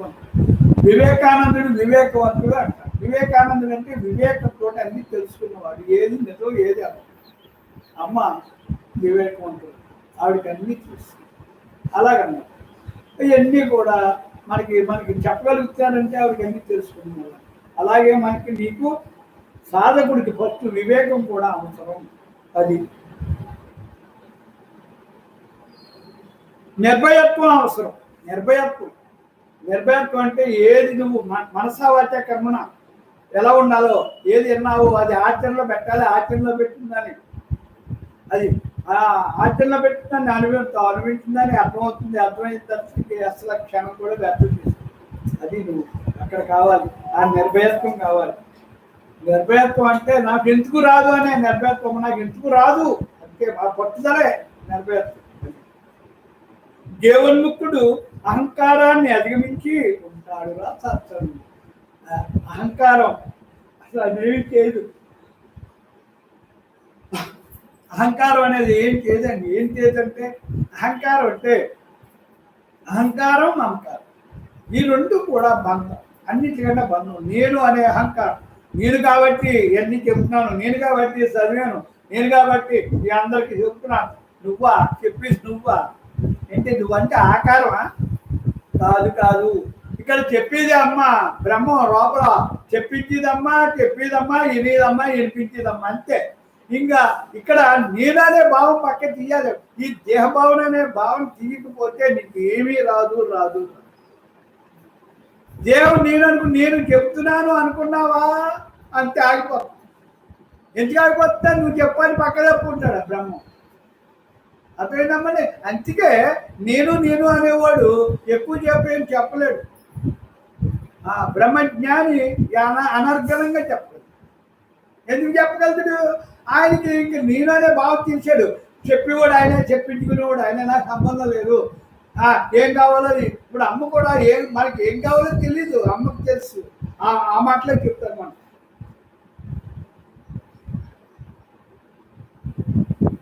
ఇక్కడ చూడండి అమ్మంటున్నారు రే సత్సంగులు జీవన్ముక్తుడు అహంకారాన్ని అధిగమించి ఉంటాడు. చూడండి దేహ దృష్టి ప్రపంచ దృష్టి లేదురా సత్సంగులు. దేహ దృష్టి ఉండదు, ప్రపంచ దృష్టి ఉండదు. కేవలం బ్రహ్మంగా తానే అంతాగా ఉంటాడు. ఆ బ్రహ్మాన్ని అనే ఆ స్థిరత్వం వచ్చేస్తుందమ్మా. ఆ స్థిరత్వంలో హాయిగా ఆ బ్రహ్మంగా ఉంటాడు. బ్రహ్మంగా ఉంటూ అంతా నీరుగా చూస్తాడు. అందులోని అమ్మ అదే చెప్తారు. అరే మీలో మీ నామరూప గుణాలు నేను చూడట్లేదు. మీలో బ్రహ్మాన్ని నేను చూస్తానని చెబుతారు అమ్మ. ఏం చేత ఆవిడికి అదే చూస్తారు. ఆవిడికి మన నామరూప గుణాలు అవసరం లేదు. మన నామరూప గుణాలు ఆవిడికి ఎందుకు వచ్చారు? బ్రహ్మ జ్ఞానం చెప్పడానికి అందరికీ ఆవిడ బ్రహ్మంగా ఉంటూ అందరినీ బ్రహ్మంగా ఉంచడానికి వచ్చిన జన్మ ఆవిడ. మరి అలాంటి ఆవిడ మన నామరూప గుణాలు ఆవిడికి అవసరం లేదు. అంచేత మనం చక్కగా అలాగా హాయిగా ఉండగలుగుతున్నామంటే ఆవిడ అలా ఉంటూ మనం ఉంచుతున్నారు. అలా ఆవిడ అన్ని చూపించున్నారు చేసి కళ్ళారా. ఇక్కడ ఏమి సంశయాలు లేకుండా చూపించినారమ్మా మనకమ్మ. అంచేత ఇవన్నీ కూడా మనకు అర్థమవుతున్నాయి కదా. ఇది బ్రహ్మం సాధించవలసింది కాదు అని చెప్తున్నారమ్మా. మరి ఇది సాధించేది కాదు. ఇది నీలోనే ఉన్నదాన్ని నువ్వు అది తెలుసుకుని ఆచరించి అనుభవించేదిరా. అది అమ్మ అంటారు గుర్తు తెలుపుతాను నేను అంతే, నేను గురువుని కాదు. చూడండి అమ్మ నేను గురువుని కాదురా, మీకు నేను గురువుని కాదు. మరి నేనేంటి అనుకుంటున్నారు? గుర్తు తెలుపుతానంతే. మరి గురువు ఎవరమ్మా? నీలో ఉన్నాడు రా. నీలో ఉన్న బ్రహ్మమే నీకు గురువు. జ్ఞానమే దానికి ఎరువు. తగ్గుతుంది సమస్యల బరువు, ఉండదు కరువు. బ్రహ్మమే కలదు, అది నువ్వై ఉన్నావురా అని చెబుతారు. మరి అన్నీ ఎందుకు ఎలా చెబుతున్నారు? నిజం, అది నిజం. మనం అన్ని ఆచరిస్తున్నాం, అనుభవిస్తున్నాం. మరి అనిపించినప్పుడు అదే నిజం కదా. అంచేత అమ్మ మనకు ప్రతి క్షణం అలాగా ప్రతి దాంట్లోని మనకు సంశయం లేకుండా చేసేస్తాం. ప్రశ్న అనేది మనకు ఉండదు, ప్రశ్న అనేది లేకుండా అలా చెప్తారమ్మ. ఇక్కడ చూడండి, మనకి దేహ దృష్టి ఉండదు, అసలు దేహభావన ఉండనే ఉండదు. ప్రపంచ దృష్టి, ఈ ప్రకృతి, ఈ దృశ్య ప్రపంచం ఆకర్షణ ఉండదు. ఎందుకు ఉండదు? అది అంతా మార్పు చెందేది అని అర్థమైంది. దేహభావన అంటే ఏంటో తెలుసు కదా. ఈ దేహం పంచిపోతాలు తయారైన పంచం, అంతే కదా. అంచేత దీన్ని ఈ దేహ భావన, దేహం నేననే భావన ఉండదు, ఈ ప్రపంచ దృష్టి ఉండదు. ఎందుకుండదు తెలుసుకున్నాం కాబట్టి అమ్మ చెప్పారు కదా మనకి. కేవలం ఎలా ఉంటావు? బ్రహ్మంగా. నేను నామరూప గుణాలకు అతీతంగా నేను బ్రహ్మంగా ఉంటాను, నేను బ్రహ్మంగా చూస్తాను, మిమ్మల్ని బ్రహ్మంగా ఉంటాను. ఆ బ్రహ్మం గురించే చెప్తాను. అది ఇక్కడ ఈ నామరూప గుణాలన్నీ ఏంటో చెప్తాను, ఈ పాత్ర ఏంటో చెప్తాను, పాత్ర ఏం చేయాలో చెప్తాను. ఇవన్నీ కూడా అమ్మ మనకి ఈ సత్సంగంలో అన్ని ప్రతి క్షణం ఆవిడకి అదే కదా చెప్తున్నాను. అలా చెప్తా మనం అలా ఉంచుతున్నారు. ఎందుకంటే మనం చెప్పేది ఏముంది? జీవన్ముక్తుడు తనను తాను అనంతానందమయుని బ్రహ్మంగా గుర్తించిన వాడు జీవన్ముక్తుడు. అంటే జీవించి ఉండగానే అతను ఎవడో తెలుసుకుని అది ఆనందం పొందినవాడు దేవుడు. జీవించి ఉండగానే విడుదలైన వాడు దేవుడు. అది అలాంటిది అమ్మ అలాంటి జన్మే అమ్మది. మరి జీవన్ముక్తుడు మరి ఏం చెప్తాడు?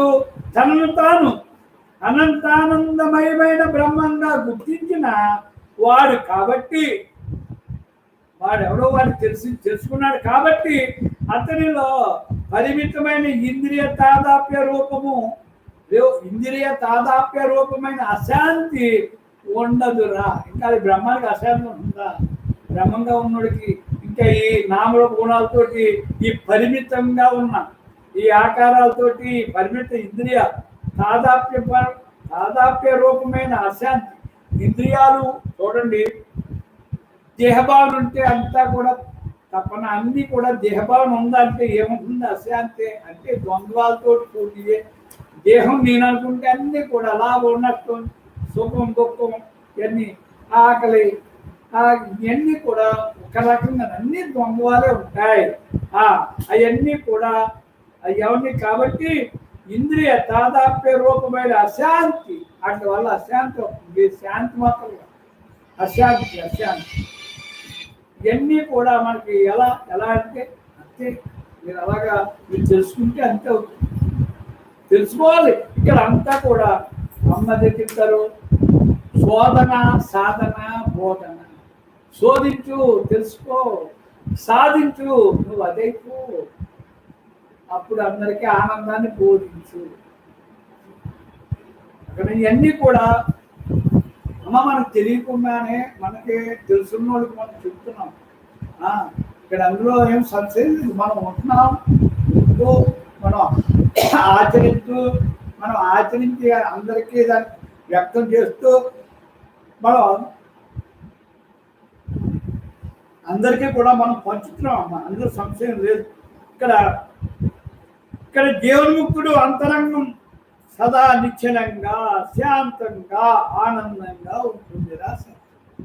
అది జీవన్ముక్తుడు అంటే ఆధ్యాత్మిక తెలుసుకుని ఈ పొట్లన్నీ వదిలి చూడండి, ముక్తుడు జీవించి ఉండగానే విడుదల చేసుకుని ఈ బాహ్య ప్రపంచం యొక్క ఈ బంధాలు అన్నీ కూడా నిజమో ఏదో అబద్ధం ఏదో తెలిసింది కదా. ఏది నిత్యమో ఏది అనిత్యమో తెలిసింది, ఏది ఆనందమో ఏది దుఃఖమో తెలిసింది. అన్నీ తెలుసుకుని వాటిని జాగ్రత్తగా అంతరంగంలో సదా నిశ్చలంగా శాంతంగా ఆనందంగా ఉంటుందిరా సత్సంగులు. అది అమృతంలా ఉంటుంది. అది హాయిగా ఇంకా ఆకలి ఉండదు, దాహం ఉందన్నట్టు ఉంటుంది. అది విశుద్ధ మనసు కూడా జ్ఞానికి జన్మ లేదు. విశుద్ధుడైన జ్ఞానికి జన్మ లేదు. ఈ జన్మ ఏంటి? విశుద్ధ మనస్కుడికి, ఇంకా విశుద్ధ మనస్కుడైన జ్ఞానికి జన్మే లేదు. ఎంత హామీగా మనకి చెబుతాం చూడండి.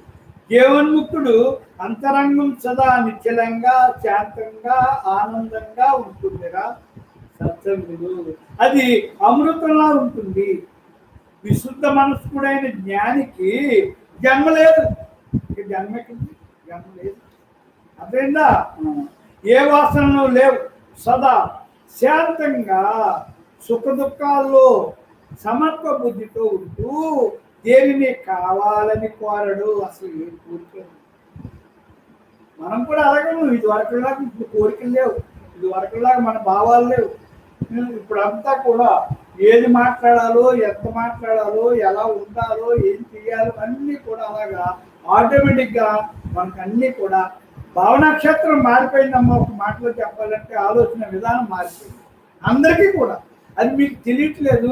మీకు అది తెలియకుండా దాన్ని చెప్తే మీరు నిజమే కదా అంటుంది.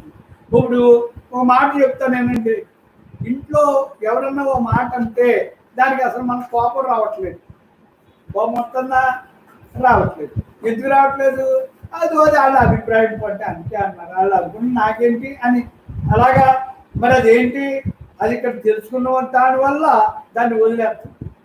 లేకపోతే దాన్ని పట్టుకున్నా కానీ నువ్వెవడా నన్ను అంటాను కానీ అంటావు లేదు. అలాగే ఇక్కడ చూడండి, ఇంట్లో ఏం కావాలో అది గబగబా వండేసి అక్కడ పెడుతున్నాం. ఏం చేస్తా? నేను దేహధర్మం చక్కగా చేయాలి అని అనే కదా నువ్వు చేస్తున్నావు. ఇంకా ఇంకా బాగుంది. ఇప్పుడు ఏంటంటే యజమానికి ఏం కావాలో అడిగి కూడా వండేస్తాం. ఏం చేస్తా? ఎందుకు వాళ్ళు అడిగి వండేసినప్పుడు హాయిగా ఉంటుంది. మనకి ఇంకేం స్పందన ఉండదు. మళ్ళీ అది వండలేదో ఇది వండలేదో అనకుండా వాళ్ళే ఏమనమంటారండి అని అడిగేస్తున్నారు. సాయంకాలం పొద్దున్నే దొంగేసి ఆ టేబుల్ మీద పెట్టారు. ఏం చేస్తా? ఇక్కడ బ్రహ్మంగా ఉన్న వాడికి జ్ఞానికి అన్నీ కూడా ఆటోమేటిక్గా అన్నీ జరిగిపోతాయమ్మా. ఇక్కడ దేహం నేననుకుంటే అక్కడ రుచులు నేనెందుకు చేయాలనే భావన బోర్డు వస్తాయి. నేను బ్రహ్మాన్ని అనుకుంటే ఓ నా దేహధర్మం నేను చక్కగా చేసేయాలి. ఇంకా సంశయం ఇష్టంగా అమ్మా. ఇది ఇష్టంగా చేసేస్తాం. ఎంతో ప్రేమగా చేస్తాం. దాని ఫలితం కూడా అలాగే ఉంటుంది. నువ్వు ఇష్టంగా చేసి అంత ఆనందంగా చేస్తే అది ప్రసాదంలా ఉంటుంది. అది అంత ఆనందాన్ని కూడా ఇస్తుంది. సంశయం లేకుండా ఇస్తుంది. అసలు అందులో ఇంత కూడా ఉంటుంది. అంచేత ఇవన్నీ కూడా మనం తెలియకుండానే చేస్తున్నాం అని చెబుతున్నాను నేను. ఇప్పుడు ఎవరిని ఇది వరకు ఎన్నో ఫోన్లు చేసేవాళ్ళం, కల్పించుకుని చేసేవాళ్ళం. ఇప్పుడు వచ్చిన ఫోన్ మాట్లాడటానికే బాహ్య వ్యవహారాలు మాట్లాడకుండా బాగున్నారు హ్యాపీ అంతే అలా పెట్టాను.